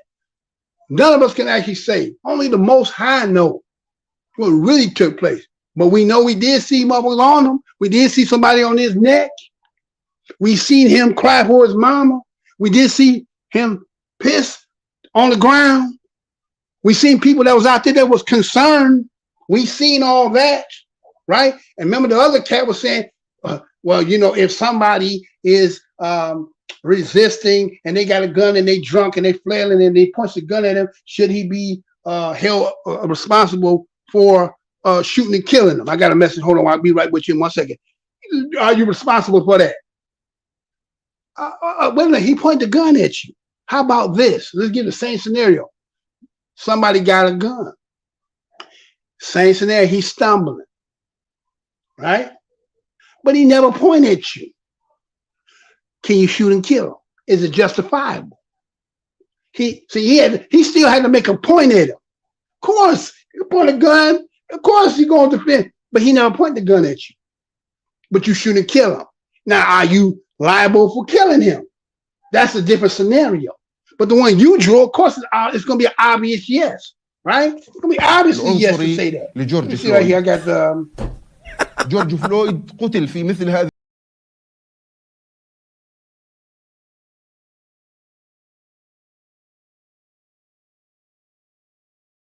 So, okay, wait a minute. Let me put this on this so everybody can see what you're saying. Yeah, you could be. Question, so what did George Floyd steal? Is that steal at S-T-E-A-L or steal as in being steal? I mean, I'm messing with you, Kabir. I know what you mean. I'm messing with you, right? Question, so what did George Floyd steal? He steal. He didn't steal nothing. It was predicated on the fact that they said a $20 fake $20 bill that seemed to mysteriously had never even come up again and never was proven. So we skipped the A part, went to B, to the part of him being arrested, not getting in the vehicle, then being on his neck. So without A, you can't have B nor C. But we're going to forget about A because that's not important. But so what we're going to do is we're going to find the essentials in there. We're going to find something else. It's kind of like, say, for instance, brothers and sisters get pulled over by the cops. You ain't done nothing. You ain't ran through no red light. You just kind of in some kind of area. He follow trail you, pull you over, ask for license and registration, and start writing tickets. Tell you got an air freshener on your mirror. You got no seatbelt, and you got a loud muffler. And all of them is discretionary. Gave you 3. hoping that one of them gonna stick. Because you know when you go in there, you beat all three, then you say, okay, they get the judge will be like, well, can't let you win all three. I got to at least give you one. And then you end up paying $75, $50 for a damn air freshener. The air freshener only costs you $2, $3, $5. You paying $50 because he wrote your ticket for it, right? So we understand how that game go. We get how it goes. So you don't have to be doing too much of anything, right? One can make stuff, just write enough stuff so something stick on you. So I'm just saying, you know, let me get back to that. But yeah, he didn't steal anything. It was about the money. But that went away. That whole part of that narrative went away. There was no more about the $20. $20, really? Right? I don't understand how they came for the $20 so damn quick in the first place. They didn't have nothing. That was like, shit, the police station, that must be like Mayberry. It was just down the street. Cop was Muslim. I was right there and got there because they should have gotten in the car and been on about their long hair. Matter of fact, even the clerk even was apologizing, saying he shouldn't have did it. He should have told the owner. But it wasn't you that did it. He did it. But again, that's the law there, but it is what it is. But again, they never proved that it was a fake $20 bill. So there was never no crime. So what we're going to do is we're going to go to the next thing, which is now fentanyl and all this shit in your system that make the whole thing legitimate. It's bullshit. Bullshit. Anyway, so now they're going to talk about how the fact that they said there's this new case, right? That there's a woman named Amy Sweezy who was suing her boss. And he said, now this case here has nothing to do about per se George Floyd and Derek Chauvin, but they say it tells a lot about both of them. Now, watch how they connected. Now, this is how they end up telling this story. They say in her deposition, you can go find it. They say, I went and looked, couldn't find it. But anyway, so in her deposition, it reads, and I'm saying allegedly, a conversation with County Medical Examiner Andrew Baker. Andrew Baker is supposed to be the one that did the autopsy on George Floyd, okay? She's suing her boss. I'm not sure if he's the boss. I don't understand what part that he had to do with the deposition, but somehow they're using this and saying that in the deposition between Amy Sweezy and this autopsy person had a conversation. They said right after the George Floyd died. What does this case got to do with that? And why is this part of the conversation in a case that if she's suing her boss? What? Again, I may do a follow-up because I have to go find out what they really talking about on there. I have to go in there and really go in there first for that. But I'm gonna find it. But anyway, so they say that according that she asked what happens when the actual evidence doesn't match up with the public narrative that everyone already decided on. She's supposed to have asked him that. Huh? Isn't that strange? Wait a minute. She's supposed to be suing her boss. Is he supposed to be her boss? And then they had a conversation about him doing an autopsy with George Floyd, right? Maybe that's what that's supposed to be about, but to be continued. We're gonna come back. We're gonna do that. I'm gonna bring out on that one what I found on that. So they say this is the kind of case that they say this is the kind of case that ends careers.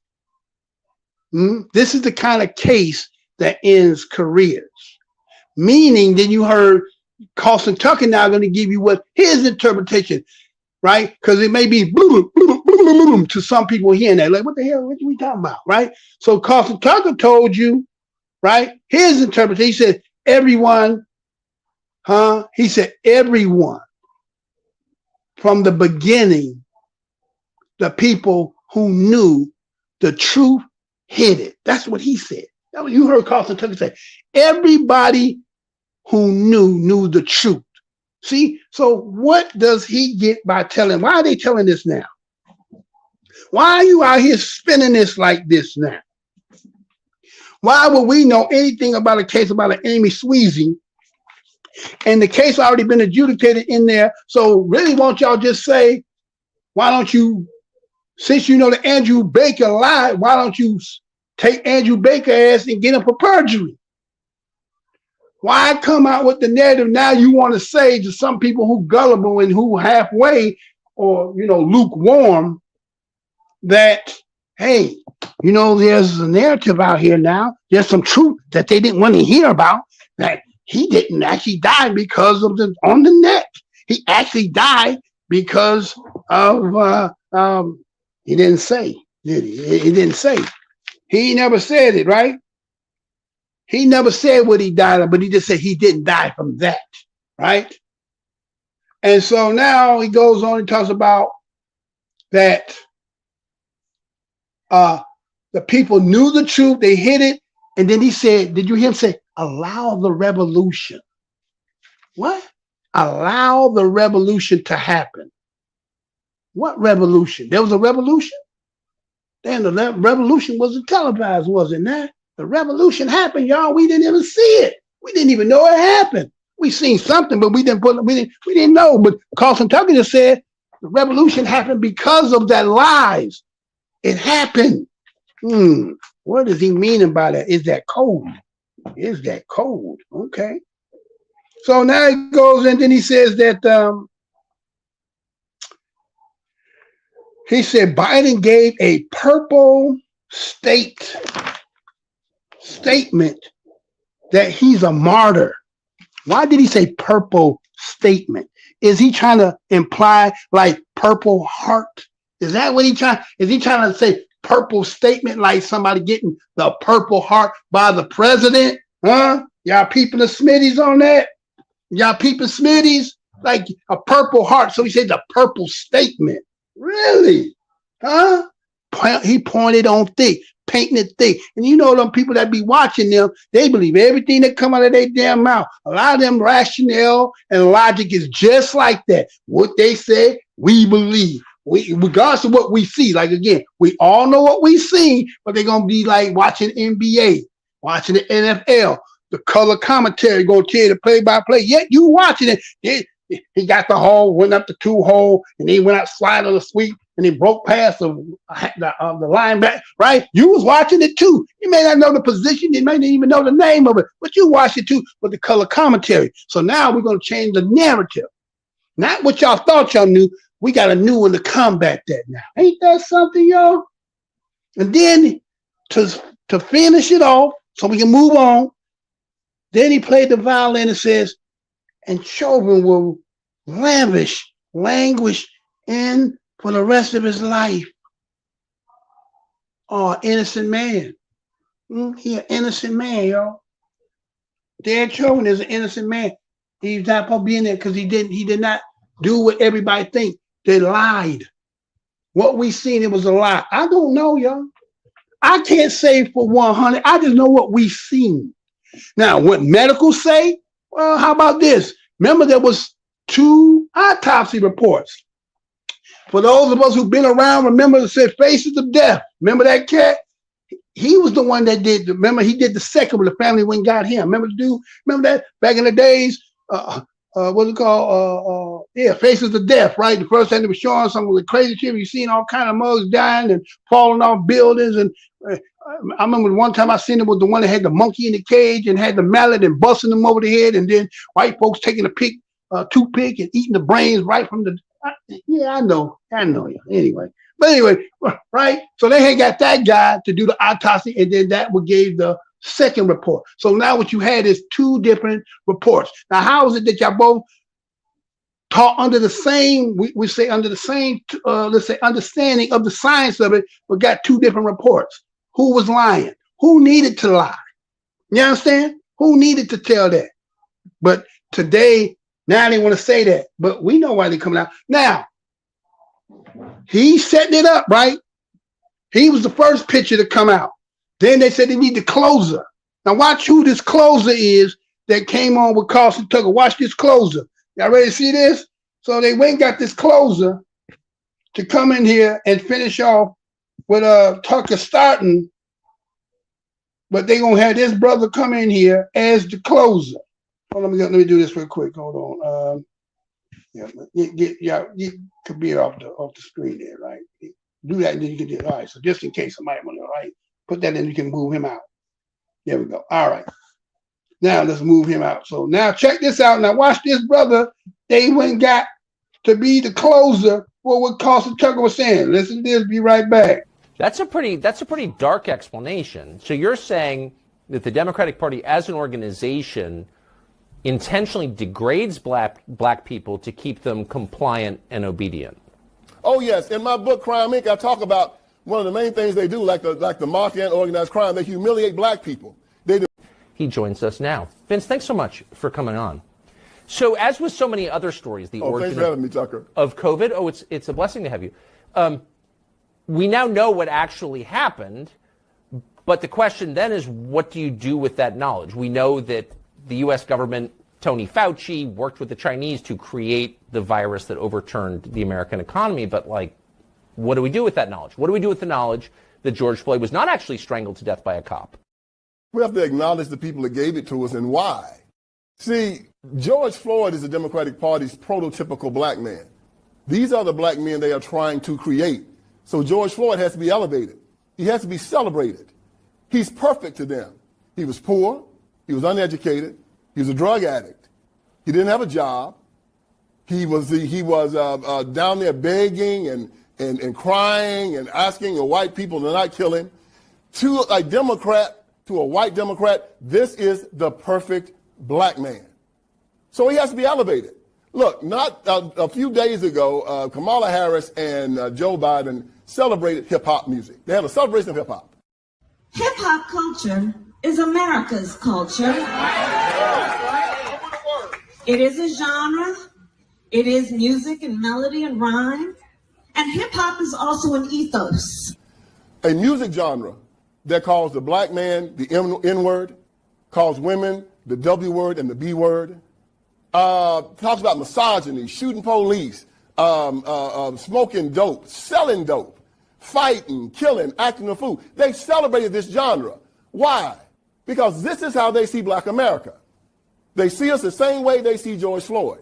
And they have to make more of us because everywhere they rule, John F. Kennedy stood in front of the Berlin Wall in the 60s and said, if you think that communism is great, let them come to Berlin. Well, if you think that the Democratic Party is great, let them come to Detroit. Let them come to Chicago. Let them come to St. Louis. Let them come to L.A., Portland, Seattle, Memphis. Anywhere where they rule, you will see George Floyd's all over the place. And they're proud of them. In Baltimore, Maryland, they spend $21,000 per child for every child up there inside the school district. Not one school is proficient in math, science, or reading. But they keep it going every year. Why? Because they're producing George Floyd. But and George Floyd's vote for the Democratic Party. But why would, when most of us, you, me, I think all normal people look at George Floyd's life, you think this is a disaster. This guy never added anything. He took a lot in prison at least 8 times. I mean, his life was a tragedy. Because he votes for the Democrat Party. And then he teaches his children to vote for the Democrat Party. And then these white Democrats can feel superior to him. Yeah. He can be controlled by them. Just like, think about an old slave plantation, Tucker, back in the day. How they wanted their slaves to act. Subservient, obedient, ignorant, doing what he was told. Not asking any questions. Having a slave mind. Being dependent on them. This is how they want black men to be in America. This is how they want the whole black community to be. This is why it started in the civil rights movement. When Martin Luther King Jr. in his I Have a Green speech said, 100 years after the Emancipation Proclamation, the Negro is still not free. He said 5 times in that speech that we were not free. It turned the Declaration of Independence on its head because in our Declaration of Independence it said that our freedom was an unalienable right given us by God. John Locke in his second treatise of government said that an unalienable right is a right given from God. It is irrevocable, non-transferable, and unsellable. The government cannot touch it. It supersedes law. It supersedes the Constitution. However, King said that we was coming to government and to the white man for our right to be free. Even at the end of the speech, he said, on some certain day we'll be free at last, free at last. Thank God Almighty, we're free at last. He said in that speech, when will we be satisfied?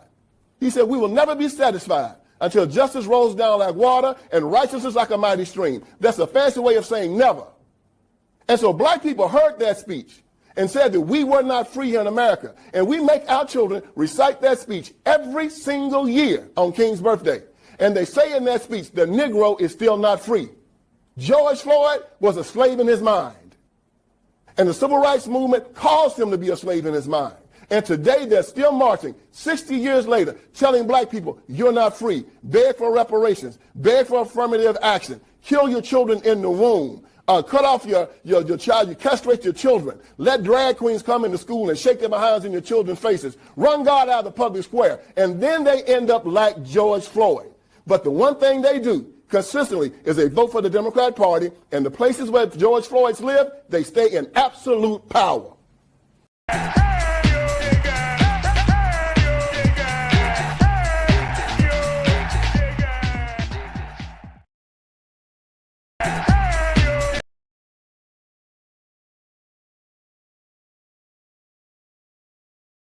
Technical difficulties in here. I got a little bit of technical difficulties. We're going to work through it, right? All right, so the prototypical black man, the Democratic Party is trying to create who? A bunch of George Floyds. All right, now see, you know, I noticed today a lot of things is made, okay, to take away, because a lot of people say, well, race is a construct, right? Race ain't real. People are very, you know, like a pack of M&Ms. It's all kind of colors. They all M&M. They all candy. Yes, that sound good and all. That's all that sound like. Okay, but what's funny is you're getting some people that's been caught up on the bullpen that need to come help on the narrative of what they selling. They always seem to got a couple in the bullpen warming up and ready to be called up. Right? Y'all know what I'm talking about, right? And so here he comes up and he's saying the things he's saying. Again, he want to make this about political, right? That's another way to not say like it's not racial, right? Saying politics is trying to make it seem like it still ain't about race, right? But I'm going to show you that even in the narrative that they're trying to sell and what he's saying and what they saying, you're going to still see it's still about race. But let me show you, right? So here he is, again, as you've seen on there, right? So let me show you. Let me put him up, put the bubble on the screen, right? Put the bubble on the screen, right? So we got the two dudes here. She said, prototypical black man that the Democratic Party are trying to create, right? The George Floyd type, right? Right?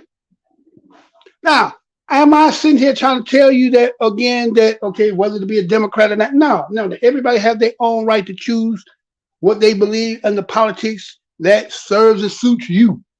I don't believe in the party because, again, quid pro quo was about in exchange. And everybody plays group politics and we play individual hand. And then we're so split, that's why we don't get nothing in a block. So you don't have to give it away because you have to say, well, motherfucker, come, you need to come and, let's say, what you're selling. Let me see if I'm buying what you're selling. I don't automatically give it to you because Reverend Chickenfoot done brought you to the damn church and he don't got to say it. We already know he cool with you. So when we go on the poll, we vote for him. So the game doesn't change. Time doesn't change. We done got a little bit more sophisticated and that's where we at, right? So again, they want to play this, the Republican boogeyman versus the Santa Claus Republican. But, you know, the old saying is two wings on the same damn bird, right? Just figure out which way they're trying to fly. But they're all going in the same direction. You just kind of think that the little slogans of, oh, I'm progressive and I'm, okay. Well, anyway, but let's look at what he was saying, right? So he's saying off the bat that the Democrats are to produce the George Floyd type. So Democrats is kind of like the parents, right? That's going to birth you, the Democrat, make you, create your existence. He said they're going to elevate, celebrate, hoist an emblem of an icon. That's what they use George Floyd as. They hoist what did George Floyd have to do with Democrat and politics? Can somebody tell me? Because I didn't catch that one. I know what happened. We know that there was some legislation that people were trying to push. We know that his brother tried to do something to go to the UN. I didn't understand about politics. Yeah, okay. He says that, remember, Carlson Tucker said they gave the purple state, they pushed him as an icon. They gave us a federal holiday. Shit, you benefit just as much as anybody else on a federal holiday, whether it's about per se you or I. If it's a federal holiday, we all get off. Now, what you do on it is what you do on it, but it don't necessarily mean it's more beneficial for us than you. Now, again, Juneteenth, in the way I understand it, if you're from Texas, that's something that they did. That ain't what everybody did, because what a lot of people fail to realize. I'm gonna touch on something, because he said something in here that he tried to sell something that a lot of people that you see that be the black Republican people, they like using this talking point like there's something more beneficial when they say it, other than don't tell me what you think it is. What did it say it is? Stay tuned. I'm gonna show you. So he said the Democrat people like a black man that's poor. Well, really, I don't know if he said black man. I think he said black people, right? Poor, uneducated, or he said George Floyd was poor, uneducated, a drug addict, no job. Right?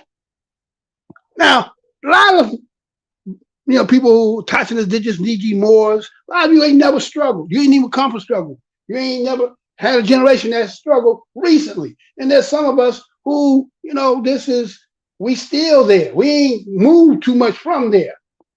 Right?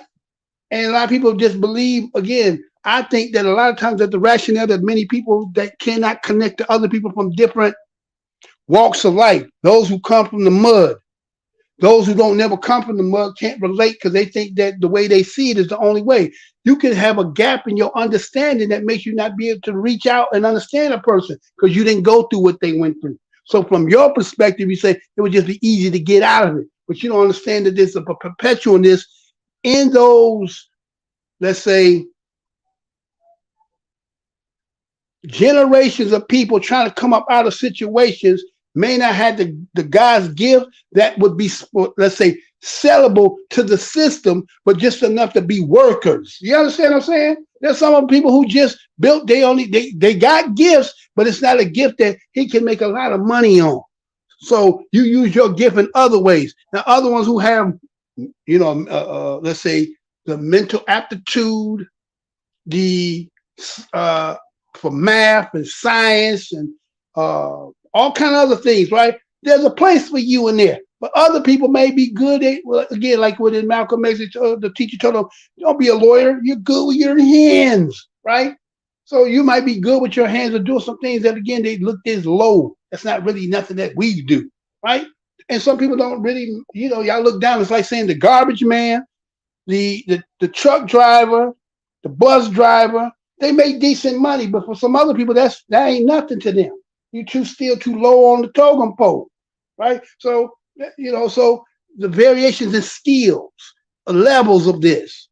So we can't look down on the lowly ones just because we might be a little above. We just got to kind of figure out how to help them to come up, because we all know what the whole story has been. Now, again, I'm not here to sell about no slavery, none of that. We're just going to say legislatively, all the things they have done politically, right? Now, again, some of you have never come out. You come out of people who graduate from college, 3 generations, 4 generations, so forth. Again, you got some people still to this day still don't have nobody who just doesn't graduate out of high school. As hard as that may sound, it's so far away from you to understand.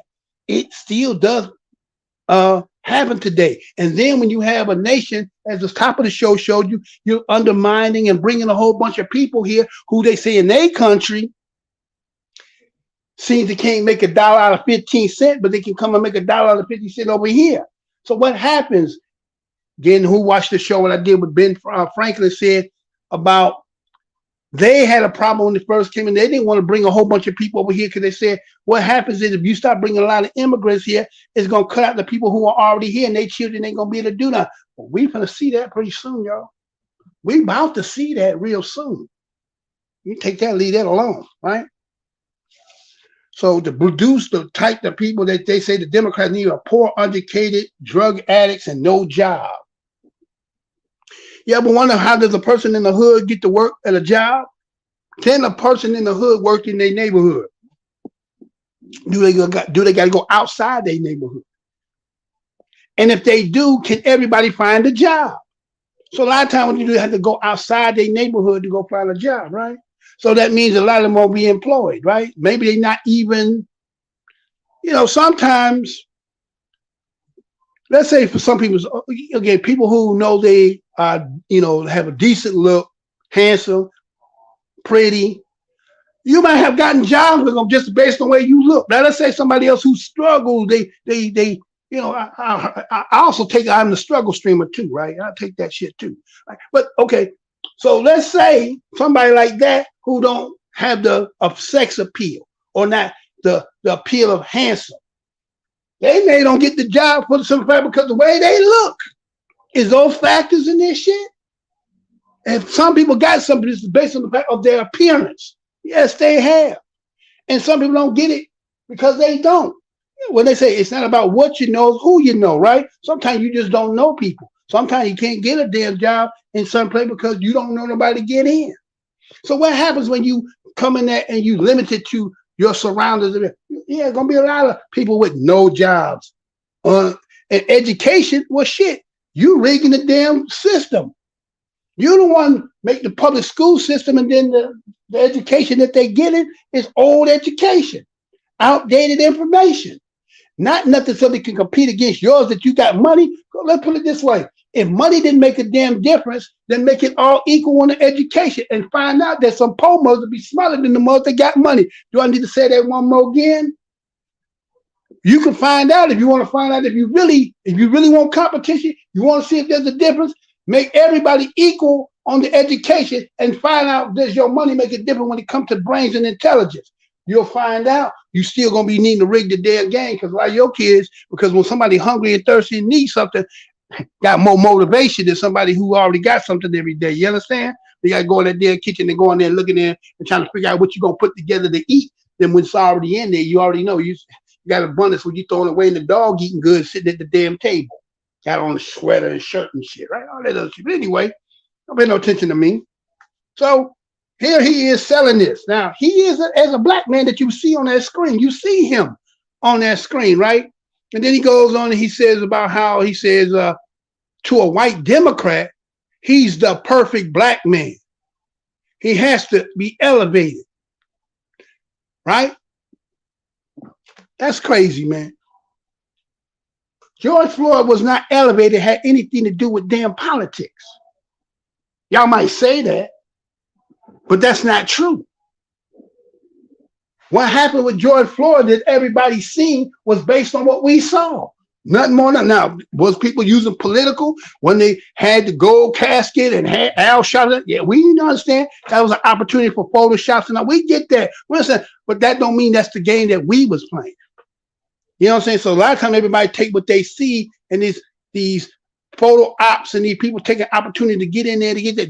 That ain't black folks. That's like BLM. The organization ain't black folks. Right? Black folks and BLM is two different. The organization and black lives matter. People who black that say their lives matter ain't the organization. But you try to make them synonymous and then use it for your propaganda. And that's what we're saying. That's what we don't talk. That's what we're talking about in here, right? So he goes on that the music genre, right? He said Joe Biden and Kamala celebrated hip hop. Yeah, there's some back and forth going on with this hip hop business because people say crowbar. I'm gonna tell you now, they Slim Jim. They ain't got enough culture to be crowbarring no shit that Black America is modern of the modern world. I don't think nobody when it comes to music in the modern world. Yeah, I know they're trying to sell that was that damn song? Was that shit on there? Afro beats. They trying to. They ain't gonna never compete with it. They never gonna hit the same thing as we talking about some of the most dynamic people we have produced and have made in the sounds of music. And then this debate as into like it's about the instrument coming from Africa. I don't give a fuck about where it come from. It's who plays it, right? It's like saying, for instance, you can have a drummer from Africa, a drummer from Puerto Rico, a drummer from Cuba, a drummer from here, and let them play. And guess what? Somebody still sound gonna be better. Somebody gonna have a different rhythm, a different way of playing. And cream gonna rise to the top. And I bet my last bottom dollar they gonna come from here. You understand? So people like to say that, trying to do this. Oh, it's about to get out of here with that shit, man. Y'all don't understand about progression. You understand? Development. You can't just one day whammo create something that is magnanimous if you don't have the process to show in your people, your community, your race of people. Where's the development? You can't play tiptoe through the tulip and then got hip hop next. It don't work like that. It's a progression. You understand? They say when they say, well, you know, what's his name? They say, here come the judge. They say that wasn't rapping. What goddamn? You got to crawl before you walk. You don't start off with that form of what you believe to be hip hop and rapping. And you go hickory dickory dock. And then you get to elevation. You got to show me where you come from, hickory dickory dock. Now, when y'all fucking with us over here, we can go all the way back to hickory dickory dock, before hickory dickory dock. Yeah. And even with a straight ass face, we talking about that shit there. So when they celebrating this hip hop, we got some brothers out here that's out here putting that work together, putting that troop together, and we commend them for that because why? It needs to be done. Everybody just, just infringing and just on our shit like, wait, we ain't shit. Come on, stop all that, man. Show me from where your homeland. You don't come somewhere else and then saying you created something. You participated in it, but you didn't make it because the people who are, let's say, the most numerous people here and have been here as the inception of this place. How you gonna? Come on, man. Come on. But anyway. So he's going in and he want to use that hip hop and the degradation and he said misogyny and bitches and the hoes and the niggas and all that. Okay, fine. Yes, there's some lyrics in it, but you take any music pretty much, right? But that's just one part in our repertoire. That's only one thing in our catalog. But he wants to use it because he's selling again to make us as something wrong with us. Because again, they calling up because of why? He used, you remember the Hamas cat used George Floyd. So we have to make George Floyd ain't about shit, and the people that's associated with him ain't about shit. So him crying that, and the rest of the world may be thinking that, wow, yeah, what happened to George Floyd? But now they got to sell because that's putting a black eye on somebody else that was not part of that fight. He don't want that image. He don't want to look like that, right? So anyway, so here's his brother. They called him up, and he's saying himself, right? Talking about the music genre and so forth, and that the analogy of what he's saying now. He said JFK, right? You heard him when he talked about John F. Kennedy said, if you want to go to communism, you go to Berlin. Okay, he did say that. If you go look it up, John Fitzgerald Kennedy. Speech he did on June 26, 1963. It's called Ich bin Berlin. Let me say that one more again. John Fitzgerald was known as JFK.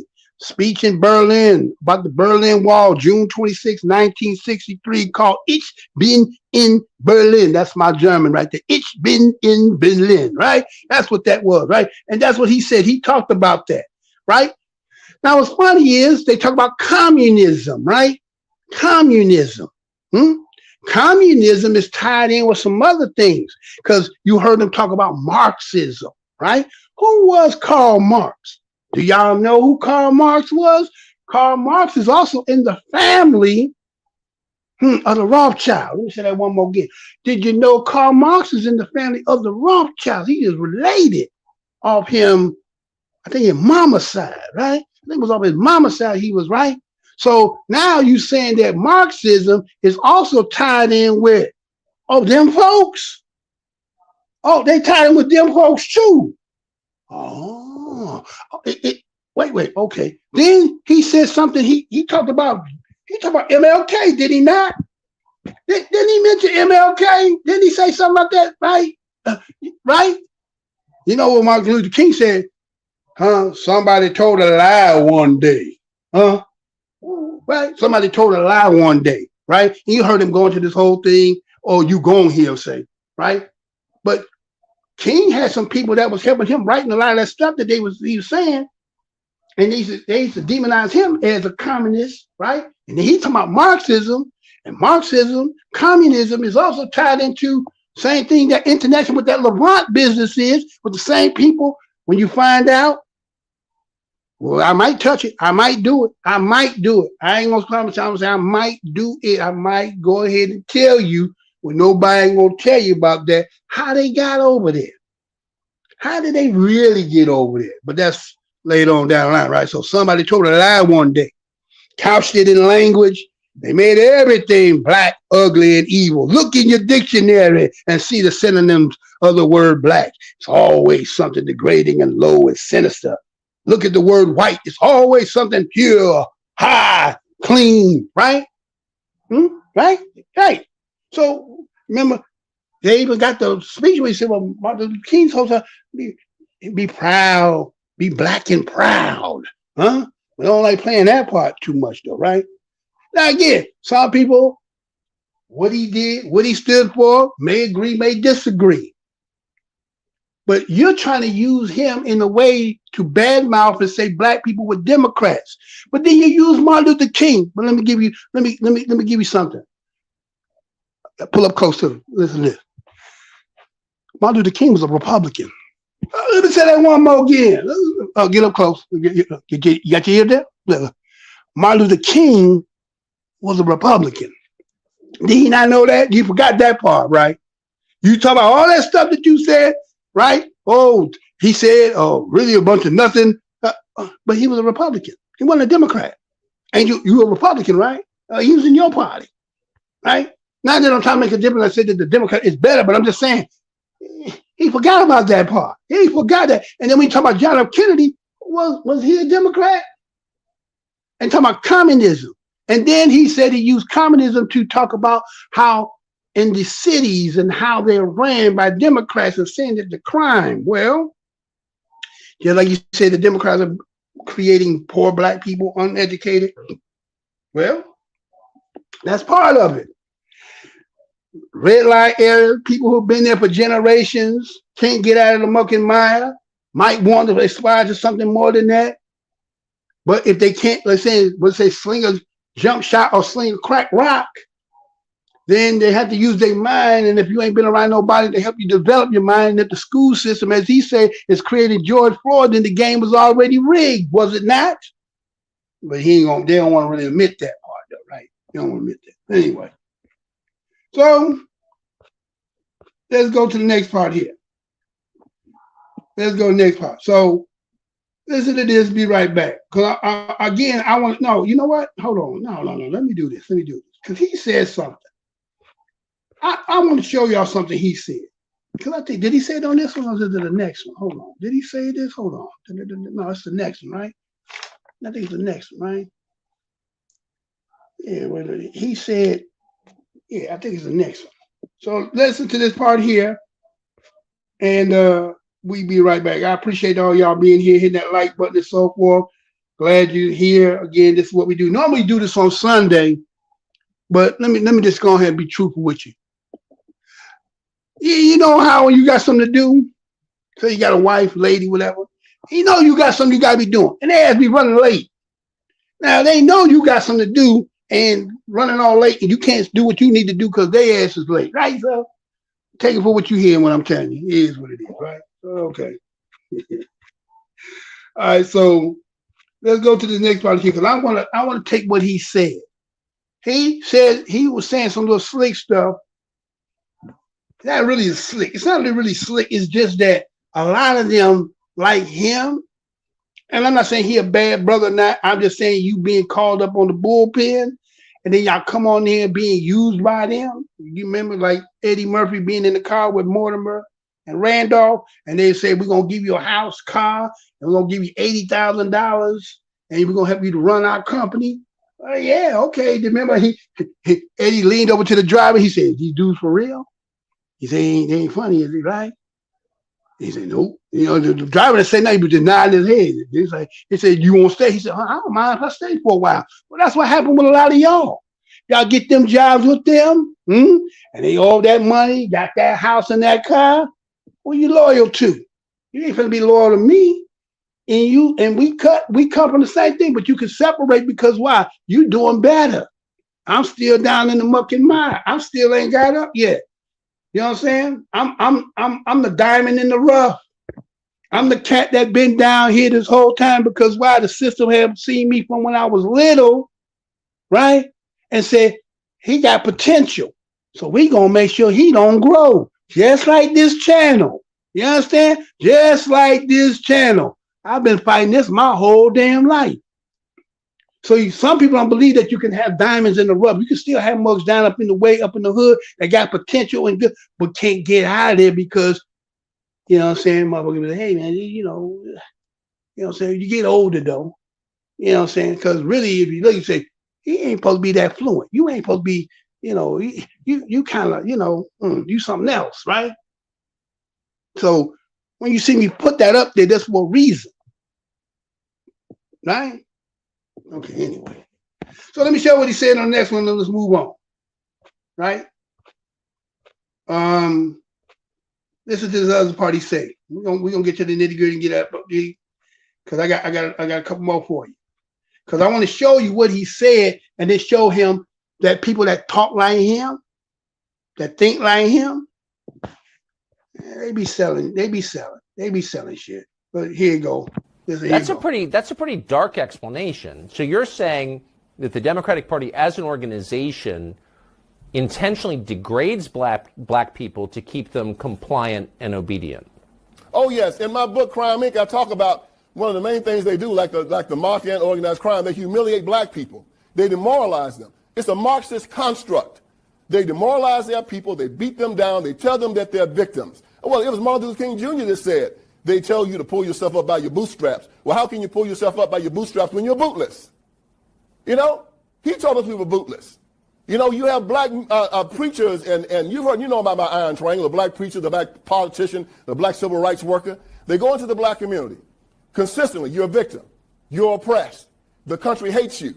Well, see, I look at them and I say, I'm a black man, but I cannot be oppressed. You know why? Because I'm a child of God. I'm an heir of Jesus Christ. I cannot be a victim. Why? Because I'm an heir of Jesus Christ. I'm a child of God. I cannot be a victim. See, they tell these people to go against their religion and their basic ideology because most black men say they're Christians, right? But then they walk around saying, I'm oppressed. I'm a victim. I'm afraid. 365 times in our Bible, they tell us to fear not. Yet they walk around saying they're afraid in the United States of America. LeBron James said he's afraid. Kareem Abdul-Jabbar says he's afraid. Kaepernick said he's afraid. Well, I'm a black man in America, and I'm not afraid of a damn thing. I don't ask for permission in my own house. America is my home. So as they walk around here crying, talking about, I'm frightened, I'm afraid, I can't make it, please help me, I tell them they stink in my nostrils. They're an affront to God. The flip side of white male intimidation during the civil rights was also black male cowardice. They laid down and let them beat them, slap them around, rape their wives and their children. Well, no, not me, never me. I'm a free man. I live in the United States of America. They say it's an honor to be, that there's white supremacy and that white people have some type of privilege. Well, as I said before, it is a privilege to be white, but it's also a privilege to be black. And it's a privilege to be an American. And it's really a privilege to be a Christian in the United States of America, the greatest country on the face of this earth. And they're not going to make a George Floyd out of me. I stand up strong. I look them in the eye. And I say, I'm a free man. My freedom comes from God.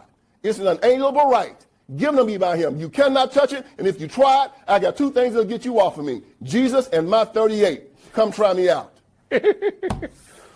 So the Democratic Party used BLM as a domestic militia in the last presidential cycle 2020 to defeat Donald Trump. Do you expect something like that to happen again? Well, you see how they use the same tactics as Iran. Iran has Hezbollah and Hamas as their militias.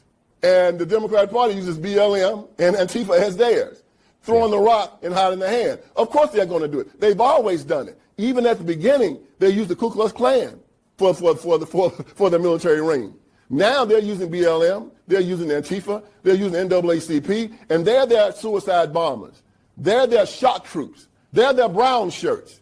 They're their street soldiers. And they're going to go out there, and I guarantee you, Tucker, they're going to look over all the black-on-black violence. They're going to look over all the black men killing black men. They're going to look over all the snatching grabs and all the burning and all the fighting and looting and acting a fool. And they're going to find one crazy white cop that's going to do something to some crazy black man, and then they're going to try to burn this country down for it.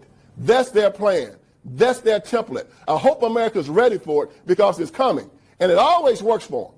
It always works because the press and everybody's just waiting. Oh, they're on the starting line just waiting for it. And as soon as they find that golden kill, watch them go crazy with it. BLM is going to start getting their money from the Democrat Party because that's who they get it from. The same way that Hamas gets their money from Iran. BLM gets their money from the Democrat Party. And BLM does not stand for Black Lives Matter. It stands for burn, loot, and murder. And that's what we should call them from now on. Vince Everett Ellison.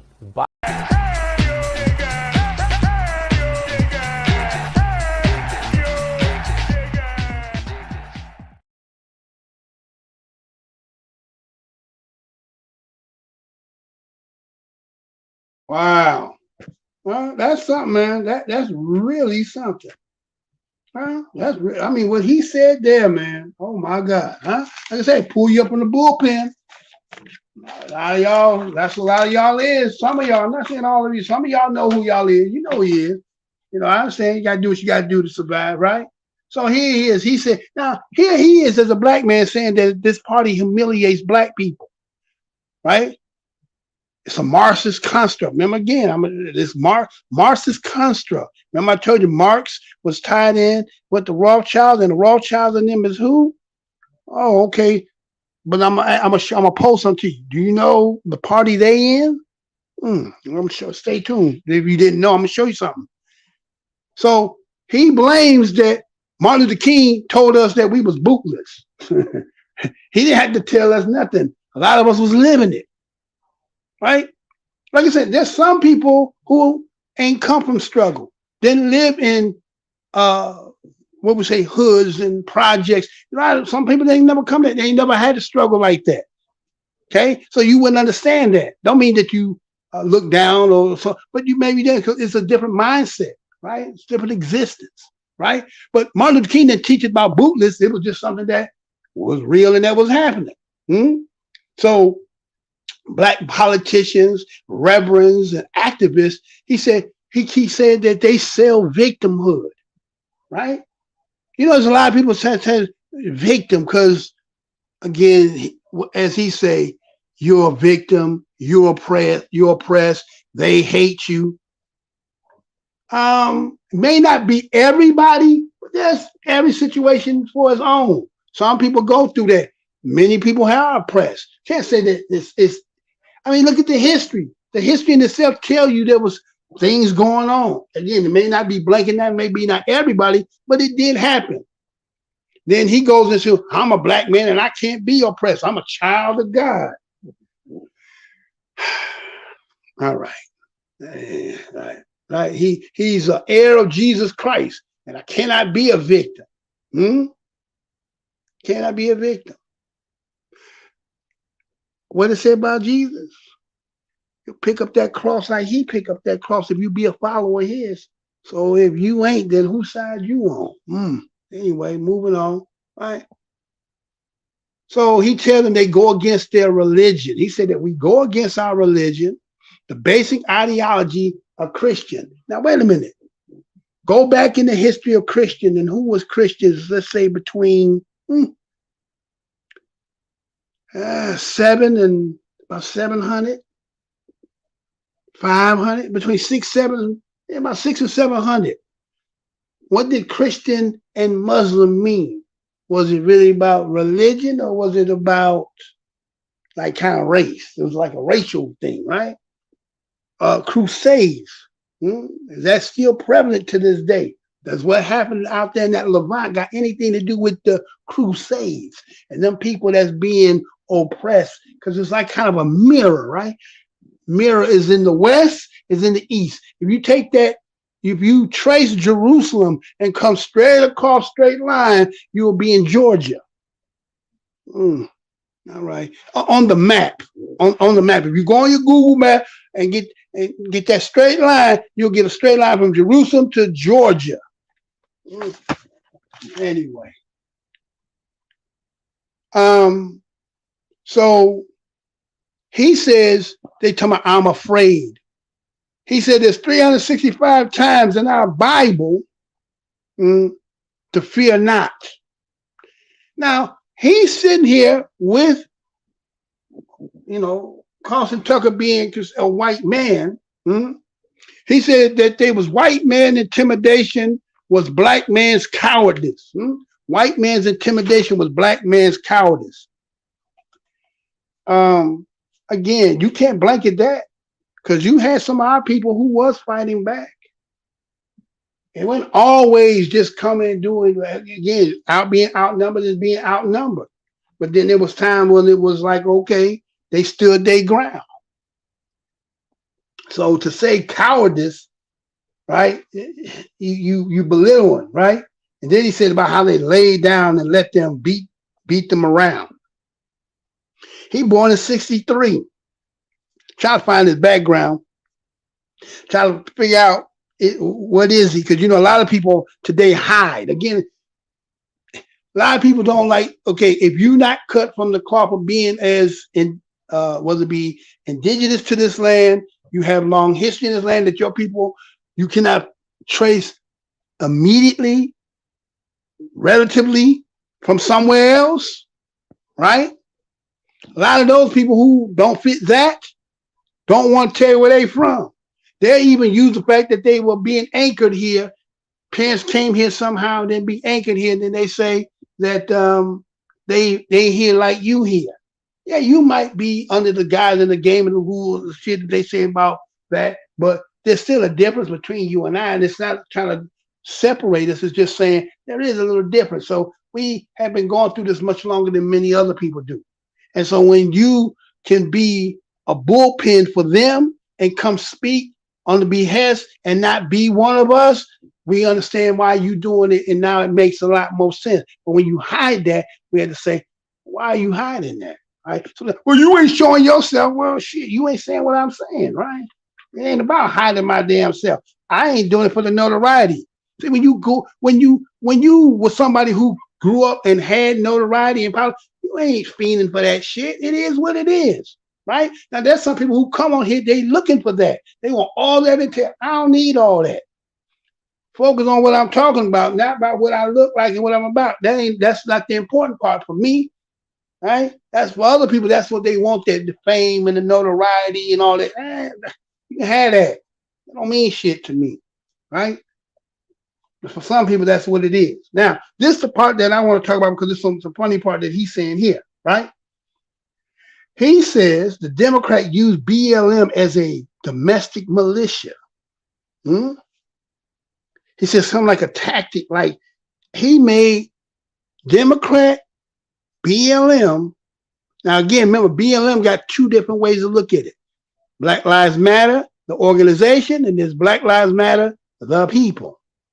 So when you blanket it, you encompassing both of them. So he said they are a Democratic militia. He made the reference to Iran as Hezbollah. You heard him? And then he said Hamas has its militia. Now, wait a minute, who's Hamas militia? Is he implying something here? Is he saying, like, because if you've been watching some of this stuff that's been going on out here with these people, you're hearing people mixed bagging it with the Hamas people, with the Palestinian people, as they the same people, right? And so when they talk about the ordeal that took place since October 7th, they don't want to make a separation as those people was a little different than people. Now again, when you know the history of that, those in the Palestinian, we don't really know who that is, because you done had over periods of time Ottoman. You have the Fellaheen. You got a whole bunch of people that have been over there, so we don't know who is the indigenous of that land. But there's also a story that goes over there. But again, that ain't got none of our business for that, right? But he's making the equivalent by saying that Black Lives Matter is like Hezbollah, Hamas. Then he says the Democrat has BLM, Antifa, and the NAACP. And then he says that they suicide bombers. You know, say they throw their rock and they hide their hand. They like the shock troop. They the brown shirts. They the street soldiers. Huh? Ain't that something, y'all, man? Now, why they coming on so thick with this? All because that cat over there said about the reference to that. So now y'all got to come out and trash it. Right? Coming out trashing, right? Now, again, I'm not saying that BLM, the organization, is right and exact. But we as Black people, that's something different, right? That's something different. So he said, now listen to these words that he has said. He said that they're looking for that one instance to set it off. You're inciting. Now listen, lacking. They're looking for the one incident to set it off. They plan, he said, their plan, be ready for it. What are you talking about? What you talking about, be ready for it? That golden kill. Huh? He said, burn this country down. You heard him say it. Wait a minute. Y'all remember Khalid Muhammad? Y'all remember they banned Khalid Muhammad for that speech he made? When he said they didn't die. So that's the way they're acting like George Floyd. He didn't die hard enough. Take him up, kill him again. Shoot in the ground because he didn't die hard enough, right? Remember, they were congressional to ban and sanction and he couldn't speak no more. Look what you sitting here inciting. You're telling white folks, Black folks about to go and riot and burn this country down. What? Did you see what he said? That BLM stand for burn, loot, and murder? He said that. Y'all heard him say that? Associating that again. BLM don't just necessarily, because again, we have a lot of people, young people who died that people talked about, march for, protest for, in camaraderie with, and you using this as like for what? Because you're trying to make some comparison? Because I heard you say Hamas has he said Hamas got a what he say? He said Hamas got its militia, but you didn't say Palestine, but you never used a reference to the other group at all. But then you in here shitting and associate us with the same bullshit. So that's like you see, you can peep the shit on that, right? It's crazy though, man. You know what I'm saying? Like, boom, niggas, y'all, they can call y'all up, get your ass in here, get out there, and shake that shit for me, right? Now, let me show you something. Because, let's go at some stuff.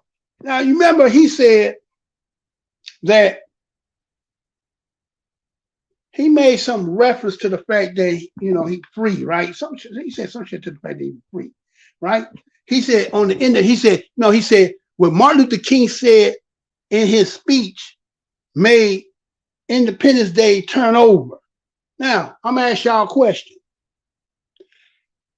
and you being, again, cut from the cloth that I'm cut from. You Black American, Natasha Dignity more, all the above. Again, any other body who here, you can still hear it, but I'm going to ask them a question. The question is, does independence got to do with you? Does independence got to do anything with you? Independence Day. What was that about? Let's keep it 100. What was it about? Put on your screen so you see what's it. What was it about? 4th of July, 1776. What did it say? Issuing the Declaration of Independence adopted by the who? Continental Congress.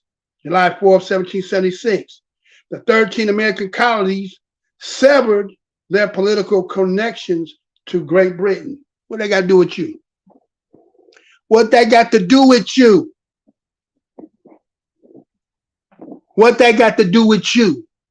Who is you? If we okay, now again, I know the newfound knowledge, people find out going in the family, you might have not been slaves. That don't mean everybody wasn't, right? Because even indigenous people, again, after they rechange our name and some of them, okay, so it's a mixed bag on that, right? Now the thing is, I'm saying is, in 1776, according to what they're saying in here, you know, that Constitution said only two things that you fit in there too. They're like the Dred Scott also, right? So that's the funny part. You forget about the damn Dred Scott part, but you talking about 1776 like that has something to do with your ass. That people, again, wishing on a star. You know what I'm saying? You wishing on a star. You like this shit sound poetic prose. It sound good. But is it good? What was you, according to this game that they've been playing, that had to do with you. They severed away from them. Do you know the history about the 13 colonies and what they did and how they separated? But he used that to give some validation about himself. But then if that be the case, if that has something to do with you, then why the hell did they have to have this? Then what the hell was January 1st, 1863 about? What was that about? If that's about you in 1776, then what the hell is Emancipation Day on January 1st, 1863? And look at what it says. Read what it says and tell me, do you still see that this, again, based on that, what it said, that didn't even apply to everybody. Did it not? President Abraham Lincoln issued the Emancipation Proclamation on January 1st, 1863. As the nation approached its third year of the bloody Civil War, the proclamation declared that all persons held as slaves within the rebellious state. Now, wait a minute. If your people don't come from the rebellious states, your people had to come from the rebellious states, are and henceforth shall be free. So that means if your people did not come up out of there based on that, which is nothing but just an announcement. It's just an announcement. See? What did it say? Not what do you mean. What did it say? It said only those who came out of the rebel states, South Carolina, North Carolina, Georgia, Florida, right? Those, the one of the Confederate states. You come out of them, that applied to you. Everybody else, game still on. Uh-oh, I got a message. Hold on. Still got a message, okay? Salute. Party people. Wee Boogie, what's good, sir? Glad to see you stop by. Wee Boogie in the house. What's good to see you, brother? Glad to see you around. So, okay, so with that being said, y'all, so what he talking about? See, that's what people, they'll sell that to you. You know, again, I'm not against whether you Republican or Democrat, that's your business. But see, those sometimes the people that be these Republicans who sell this about, oh, black people being Democrat as if like it's something even better on the other side. And they try to sell you because they regurgitate a lot of that stuff. Like he got into the John Locke and then said that God gave me unalienable rights. Right. If that be true, if you take what John Locke said, then why the hell did they have to have Emancipation Proclamation if they believe? Matter of fact, do you not know that when they did the let me take that down. I'll take the boogie down. You know that on that so-called emancipation, on the independence, 1776, you know they removed the part in there where they said about slavery. right? Because matter of fact, that term that John Locke said, he was saying, you know how I said, give me life, liberty, and pursuit of happiness? It didn't originally say pursuit of happiness. It said property. Well, who was property? Give me life, liberty, and the pursuit of property. Meaning, you know, those who they said they was keeping their slaves, right? But it was Thomas Jefferson that went in there and said, no, put the pursuit of happiness. We don't have to say that because see, then we're hypocrites if we say that and that we don't let them be free, right? See? But here's somebody today in 2023 will sit here and tell you, you know what I'm saying? And there'll be a lot about I can't say 100%, but he is obviously he's a black looking man. So I'm going to give him that. But they're coming in there and do that. And they're saying it with a straight ass face. And people be sitting at home eating that shit up and, oh, yeah. I'm a progressive. And again, two different ways how they gonna get ends gonna meet. That's all this is. That's all it is, right? All right, so anyway, now let me show you this, right? Matter of fact, this was a depiction back in the day they used to show. You see that there? Like we talking about George Floyd. This was a depiction they used to use back then. Talking about this is a white man country. The one on the far left is an Irish. You kind of got the monkey face if you really look at it, right? One in the middle, that's that Nathan Bedford, you know, when you talk about the Klan. And then the one on the right, the one on the right there. Okay. You remember he said Marxism, right? And I ask you a question. I ask you, okay, what party is them people in? Oh, what people? Oh, okay, let me show what I'm talking about. I think that most Jews are Democrats then. Is there something in the faith that guides them more to the Democratic Party? Well, I think that, you know, listen, this has been the bane of my existence for a long time because, you know, I've grown up in very active and adherent to a faith and a community that is by and large Democratic. So why is that? Why do you think it is that most American Jews gravitate to the Democrats? Well, I think perhaps that our party, the Republican Party, wasn't really good at welcoming immigrants, wasn't really good at saying, hey, we want to give you a helping hand. Is there something in the faith? Because people say there is. Well, people say that Jews care more about the poor than the Republican Party. They say things like that. See, it's tikkun olam. That is a concept in Judaism which means repair the world. And it's a very charitable concept. And it's that way in the Christian faith and others as well, that you give back. And clearly there is the ability to characterize, you know, all the social programs that exist at the federal level as reflecting that need to repair the world and to help those who can't help themselves. I know that you've taken a lot of criticism from American Jews for being a Republican. You go out and look at what's said about you by Jews out there in the blogosphere. You know, they're very critical of you. But here's just one blog, but it's representative. He abandons the poor and cuts taxes for the rich. Judaism mandates that the community take care of those in need. No, I mean, I think that's such a false choice. What are you talking about that we wouldn't be wanting? Nobody wants to hurt the poor. I care about the poor. I care about helping people who need the help. Okay? And then as far as taxing the rich, you know, I think that we should make sure that everybody, middle class and the rest, hard-working taxpayers in this country are able to keep as much of what they earn as they can because they too can help the poor. We are the most charitable country in the world. We are the most charitable country.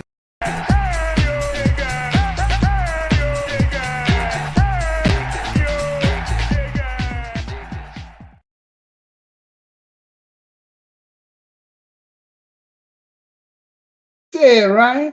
So with that being said, so okay, so did y'all know that they too are also Democrats, right? Okay. So they Democrats too. And let's say what they were saying and what they keep talking about the Democrat Party and how they do all this crazy stuff. And remember when he was sitting there saying, "Oh, they Marxists and all that," right? Oh, so are you trying to tell us that somebody else is doing this to us too? Is that what you implying? Is that what they implying? Is that what you implying? They too. They said they in the party because they said, well, immigration didn't do them right, so they with that. They for the poor, help the world. Okay, but yet all the stuff he was saying about Democrats and what they do to black folks and take advantage and humiliate them, they in that party too. They in the party too. Okay. Oh, can you put that back on the screen for me there, sir? Appreciate that.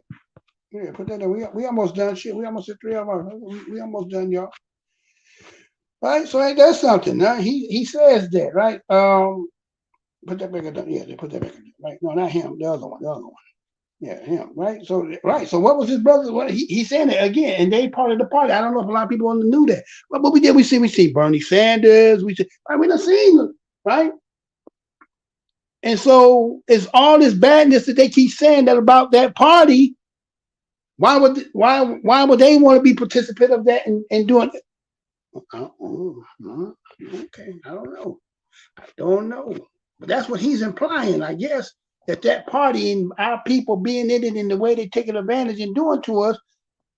Because we see today that it seemed like, as earlier top of the show was, people that can come here, get money, medical, housing, jobs. Okay, so the Democrat Party worked for that. It worked for that, right? But there's black folks who saying, and people like him saying, it don't work for you. They take advantage of you. But I don't hear that other group talking about this either. Another folks that's part of it. Because they act like they ain't white folks, it's Democrat too. So they must be okay. So long one ain't getting none of this food. Oh, okay. All right, maybe it's just me. Okay, maybe it's just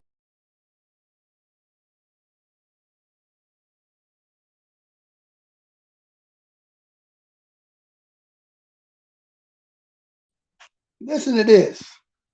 They went and pulled this one out the bullpen, and we're going to wrap it up because I got one more after that. Watch this, who they pulled the bullpen out over on Jesse Waters' show. Watch this. Black Miss Israel is now calling out BLM, saying they're all hypocrites. Remember you screaming in the street. I can breathe. I can breathe. Hamas is ISIS. Pray for us. Pray for Israel. Because we can breathe. TT Ayana is a former Ms. Israel and a human rights activist. So, TT, what exactly changed your opinion with Black Lives Matter? Hey, Jesse. Thank you for having me here tonight. I just saw their post, as you said before, with the terrorist that came to kill the Israel and Israeli citizens. And for them, not just, for them supporting Palestinian, they say it's okay, but for them not saying anything about 1,400 civilians who were murdered by the Hamas, and for them not saying anything about women who was raped by the terrorist, for them not saying anything when they heard that they slaughtering babies in Israel, and they say they care about black people, they say they care about human rights. What about my rights as a black woman in Israel? In Israel there is huge black Jewish community here, and I thought Black Lives Matters in Israel too. So I was shocked by their response, but that they didn't say anything about this. And do you think Black Lives Matter is a fraud? I think they are hypocrites. They support Because if you support human rights, you're supposed to stand with Israel. You're supposed to say something about it. So for me, they don't represent, Black Lives Matters. They don't care. But the top Hamas warlord says he's just like George Floyd.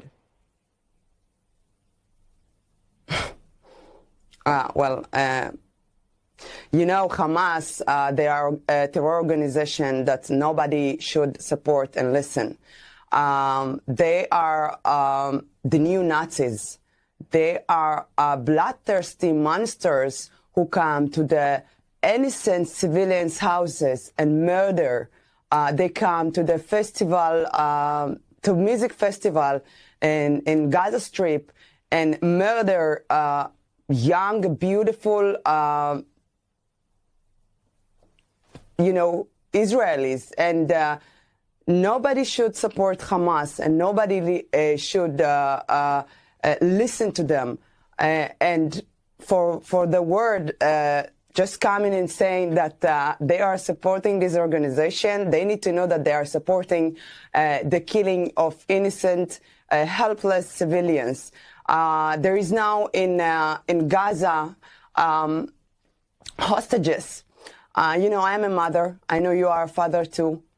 Can you imagine that somebody will come to your house and go to your child bedroom and burn them alive? How the world can be okay with this? How the world can support this kind of evil?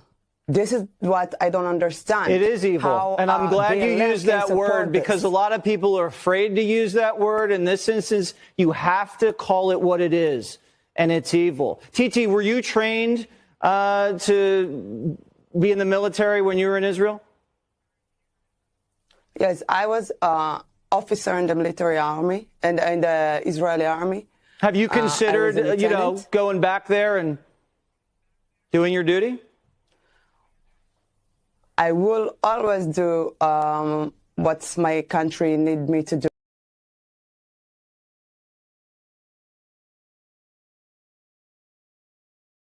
So we is back, right? We back, right? Now, you heard her say it, right? Now again, like I said, they're gonna call their bullpen up, and they're gonna find somebody in they let's say the Rolodex and who on deck. They got an ex-Miss Israel 2013, I think it was, right? Some of y'all might be looking at y'all falling for the face and all that, but again, y'all invoking, right? Again, like the show is about what? Invoking the ruse. Now, wait a minute. The Hamas cat is invoking. Now you come on and so y'all don't see the play there, right? They both doing it, right? Pleading to both, and she said, "Well, we can't be about for humanity if we ain't for one or the other." Why can't we just out of it? We just watching. We ain't got nothing to raise. It's not saying that people don't look at the atrocities, but they can't really get themselves involved because it ain't like they got here when we talk about here in this land, who's our Hamas? Yes, well, who's the Hamas for Black Americans in here? We ain't got no Hamas. We ain't got nobody. It's just us, and we can't even seem to figure that part in a sense that understand that that's all we got. I mean, John Henry Clark used to say that all the time. It was only just us, right? And so here's people, when they get in a situation, the first thing they do, they want us to go out there and stick in. They want us to be the police of this situation. But when shit happening to us, y'all talk about, we was in solidarity with you. Well, what makes you think that people are not? Matter of fact, I got one more other aspect to this, that somebody did put itself out there and said some things. But I'm kind of questioning that too. Right, but we'll get to that when we cross the road. But he is using you, Jesse Waters. They're hypocrites, right? And right again, BLM the organization is different from BLM the people. But when you blanket it, you calling out on both, and that's from many of us across this land who have lost children and family members from some of the things that they went out there and protest and then brought attention to and so forth. And then you want to say that, well, y'all guys are not really, you're fake and you're, okay. All right. Okay, so let's look at this. Let's look at this, right? All right. You saying it, right? So let me go to here then. Let's go here then, right? Let's go here, right? Let's go here, right? Because that's what he just did, right? Dave Chappelle criticized Israel, right? Smiles with the crowd at the Boston show, right? We heard Dave Chappelle, right? Again, we ain't heard nothing. I see a lot of people speaking on this. A lot of people talking on this. You ain't heard nothing. You ain't seen nothing. All you got is like a story. It's kind of like believing the slave narrative when now you come to find out a lot of the numbers and stuff that they gave, a lot of the things that's trying to show and give evidence don't match up. The census number don't match up. The timeline don't match up. So it's kind of being more questionable about what you told us than what really it is. That's kind of like what happened in the beginning. If you think about that story that talked about them babies, right? Remember them babies? And then it came back out with that, what's her name, Sarah Sidney or Sidner or something like that. And then she had to rebut that because she said she jumped the gun. But really, did she jump the gun? Because if you look at what it was said, saying that the organization told her she just reported it while she was live, but she was the fall guy, right? So then right there, was that propaganda? You see what I'm saying? And so it came out the gun on a bad one, and then so people don't know. So a lot of people just being apprehensive and just protecting their own. It's not that they're not seeing; they just have to fight it in their own way. So here's Dave Chappelle went out there, right? Go back, put that back up there for me, right? Put them on the screen for me, right? So you see, they saying now this was a report. There's no video, there's no audio. It's just, well, news story said by Wall Street Journal. And then they said that some people walked out. And then they said that the spokesperson for Dave Chappelle said he wasn't even in there. And yet I hear like people didn't even get there. Like, where your comprehension at? Didn't they say that his people say he didn't even go there? But then the paper showed an itinerary of a date for the date said he supposed to have been there. But we don't have nothing else to prove that, y'all. Huh? You got nothing else to prove it. It's that people jumping and saying, what? So you're giving credence to the people who know it's possible to make propaganda. And I'm hearing people speaking on it. I'm hearing people elaborating on it. And I'm hearing people catching feelings on it. And I'm like, wait a minute. They've been trying to get him. This is a good ass opportunity because remember, they had it set up so that you can't record it at his show. So let's say if you again remember what the word of ruse is, stratagem, right? You strategize and say, man, if I want to put it again, we can get him in there. We can say this. Now again, it said people walked out because they was offended by him saying that they was afraid. So I'm gonna say, well, them people must be some of them people, right? Automatically. So that don't mean somebody couldn't have had already purchased a ticket and say, well, we ain't hearing from the people. We hearing the news story saying it. You ain't seeing nobody saying it, but you getting news. So you're jumping the gun, right? And so now they done got him in a situation which is going to bring more notoriety, more people getting involved in it to try to get you up to invoke you into it, correct? Trying to get you invoked into it, right? I'm hearing some people saying, oh, I don't really like him, no how. Well, again, keep that to yourself, man. It's publicly now. You understand? You done had, see, now think about it. People want you to do it because they think we Teflon Don. In our own fight, we are. But we can't be Teflon Don for everybody else. Well, you seen Kanye, you seen Kyrie, right? Right? They said them niggas Teflon Don. Right? Well, Kyrie got saved because I told y'all when I did the show, right? Kyrie got saved because Shaq did that to him because Shaq fucked around and said he played it at his theater, remember? So if you gonna get Kyrie, you had to get Shaq. And guess what? Shaq on too much shit. Shaq is all ass all on there. He's the general. He's in all this. He's Papa John. So you know how many motherfucking company he was gonna blow up? Can't do it. Protection, Kyrie. That was your protection. Remember that whole thing on TNT and got on that? They couldn't do it because of that. That was what it was. Now, when it comes to Kanye, you know, he's still fighting it, but he survived. So everybody thinking that, oh, y'all can, well, no. You can only fight your own battles. So now you won't get on here and then you won't, again, y'all speaking to the damn world and bad mouthing us and getting everybody in the bullpens and coming out there talking shit. Wait, hold on, man. We ain't got shit to do with none of that. But you're trying to invoke us in it. And we being cool about it, saying we minding our own business. I mean, I'm talking about it, but I ain't talking about that. Man, I'm talking about the George Floyd aspect. That's what I'm talking about. Y'all kind of use that. You got to understand it. Somebody trying to use that to poke and pride at us to get us, again, here's the black man talking about, we going to rise, we going to burn it down. He said all that shit. What are you talking about? Well, we ain't got no control on us like that. It's because, but that's how motherfucker selling it though. He sure selling it like that. So he did now, according to what this story says, that he was heckled or somebody told him to shut up. He responded, said some things, and then, you know, the story kind of says that they said he stated that there's war crimes, right? Okay. Now, this here is for educational purpose. This is what I'm going to show you right here. For those who don't know, this is what they say about that part that he might be speaking on. This is what they saying, or just in case you didn't know. Look at this. Do I got it? Hold on. Yeah, we got that. I don't know if we got that. What happened to that? Hold on, y'all. Hold on. Where was that at? Then it snuck in here, snatched that out, huh? All right, we're gonna put that right back in. Hold on, y'all. Hold on, y'all. They took that out, huh?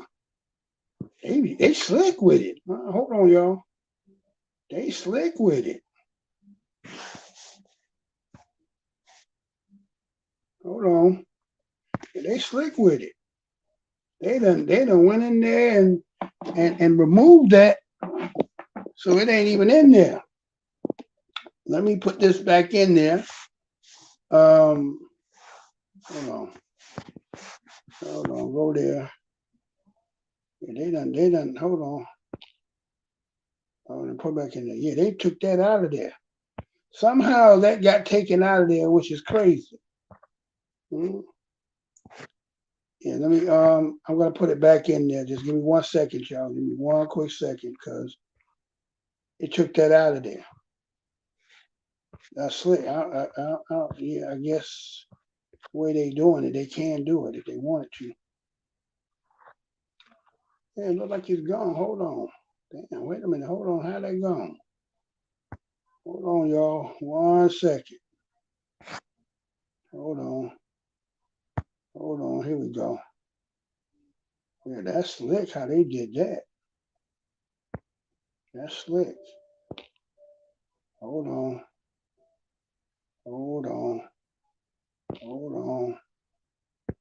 Oh shit, hold on, y'all. What? They done what? Hold on. Which one is that one? Hold on, man. This one, there we go. All right, I got y'all now. Here you go. All right, so let it do what it do. Yeah, they took that one out, huh? Okay, right here. Now, check this out. This is for what possibly what he was alluding to, why he's saying it, but this is for educational purpose. Zelensky just accused Russia of using something called a phosphorus bomb on civilians in Ukraine. Senior U.S. defense officials say they can't confirm those claims, but you might be wondering, what's a phosphorus bomb, and is using them a war crime? Well, phosphorus bombs utilize the white form of the chemical substance phosphorus, and white phosphorus is notorious for its horrific capacity to burn through human flesh with a combination of heat and fire. Bombs, rockets, mortars, and shells loaded with white phosphorus ignite as soon as that chemical substance comes into contact with the air, essentially upon delivery. If they land on a person, they can burn that person all the way down to the bone. And if the person survives, they can suffer respiratory damage, infection, and organ failure as a result. So it's illegal to use phosphorus bombs on civilian targets, and most definitely a war crime to intentionally airdrop them on densely populated civilian areas.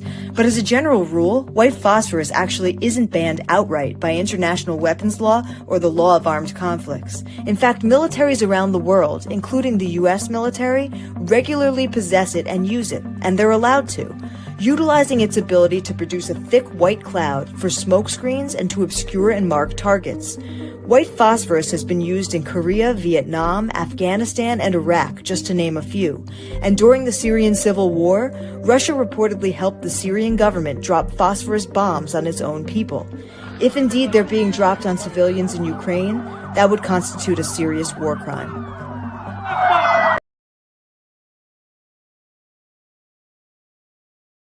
Now, you have some information on that. If you didn't know, now you know. Now, it had a but for in it, right? So, in some senses, depending on the situation, it can be used. And in another situation, it cannot be used. That just depends on the situation. So, is that what he's talking about? Maybe, because that's what they're saying when it comes to those about them bombs, right? And who dropped what bombs, right? So that's might be what he's talking about. So that's the information they put out. That's not me saying it. That's they put that out there. So again, that's their business, right? That's what they doing. So again, I don't know what Dave Chappelle said. I know what's been written. I know they are making it sound as if he did, but I haven't heard him say nothing. There's something in that report says that his spokespeople said he wasn't even there. He didn't even attend there. So what are we to believe? That or them? But we ain't heard that from Dave, right? And I think maybe when I do some research to see if I can find and see if there's some people out here who said they was attending.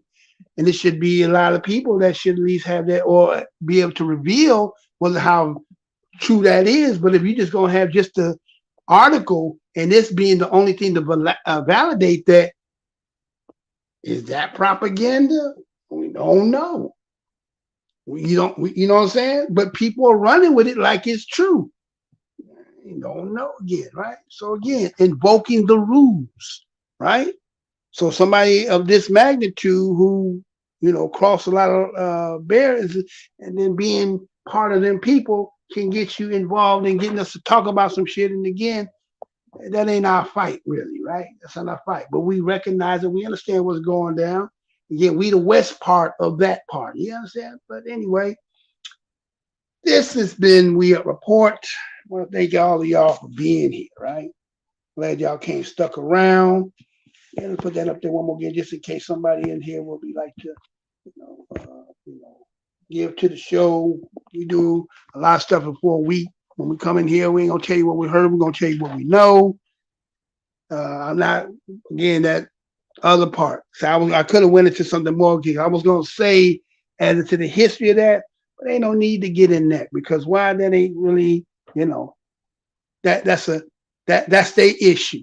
All we got to do is worry about our own. And so I'm just trying to defend about ours when it comes to people trying to provoke us into something that we need not be in and seem like they're a little desperate about it. They're going to get people in the dugouts, pulling them up so they could talk to get us riled up. But I think we're getting a lot more sophisticated. What y'all think? I think we're getting better at this. You know what I'm saying? And so I think as more and more get closer and closer to time, nobody don't want to promise us nothing. So they know that the gig might be up as in when it comes to the political work. Again, no tangibles, no vote. And, there's even people who they pundits for them is saying straight out, say, well, the other party ain't going to give you shit. Well, at least, shit, you ain't giving me shit being with you. Then, either you sit out or you let the other motherfucker get it just to be in spite. Some people may look at it that way, but it is what it is. So, that's for tonight's show, Invoking the Ruse, right? Using again, like you said, digging up George Floyd, killing him again because he didn't die hard enough. Basically, is the way I'm looking at it. That's the way y'all look like y'all doing it. He ain't died hard enough. Dig him up, kill him again, and this time say, well, he didn't die that way. He gonna die this way, right? But only the truth is what the truth is, and look like somebody trying to get out of the position of that being held on them, right? But as it is, I want to thank each and every one of y'all. We Boogie that was in the house. I think y'all El Cabay was in the house. I'm not sure who else was in the house. But I appreciate all y'all that was here. And this has been another We Up Report. Again, help me to get my other channel, the ones I can try to, maybe get $1 or $2. Go over to We Up Report and subscribe over there. Same like you see on your screen there. We Up Report. Go over there, subscribe. Let me know. Because again, been in the business 12 going 13 years. Damn shame that I've been held down to 100 views per show, no matter how long. Everyone, that's conspiracy, right? There's no way somebody can come on at least once a week and come on consistently once a week, even before they was coming a little bit more, and all the numbers are always around the same, never more, never higher. Some people play with some people like that, but it is what it is. Again, I'm your host, the Whiteologist, Mr. Blow Your Mind. This has been another We Up Report. To my next show, y'all, and to my next show. Remember, the enemy has only images and illusions, behind which he hides his true motives. Destroy the image, and you will break the enemy.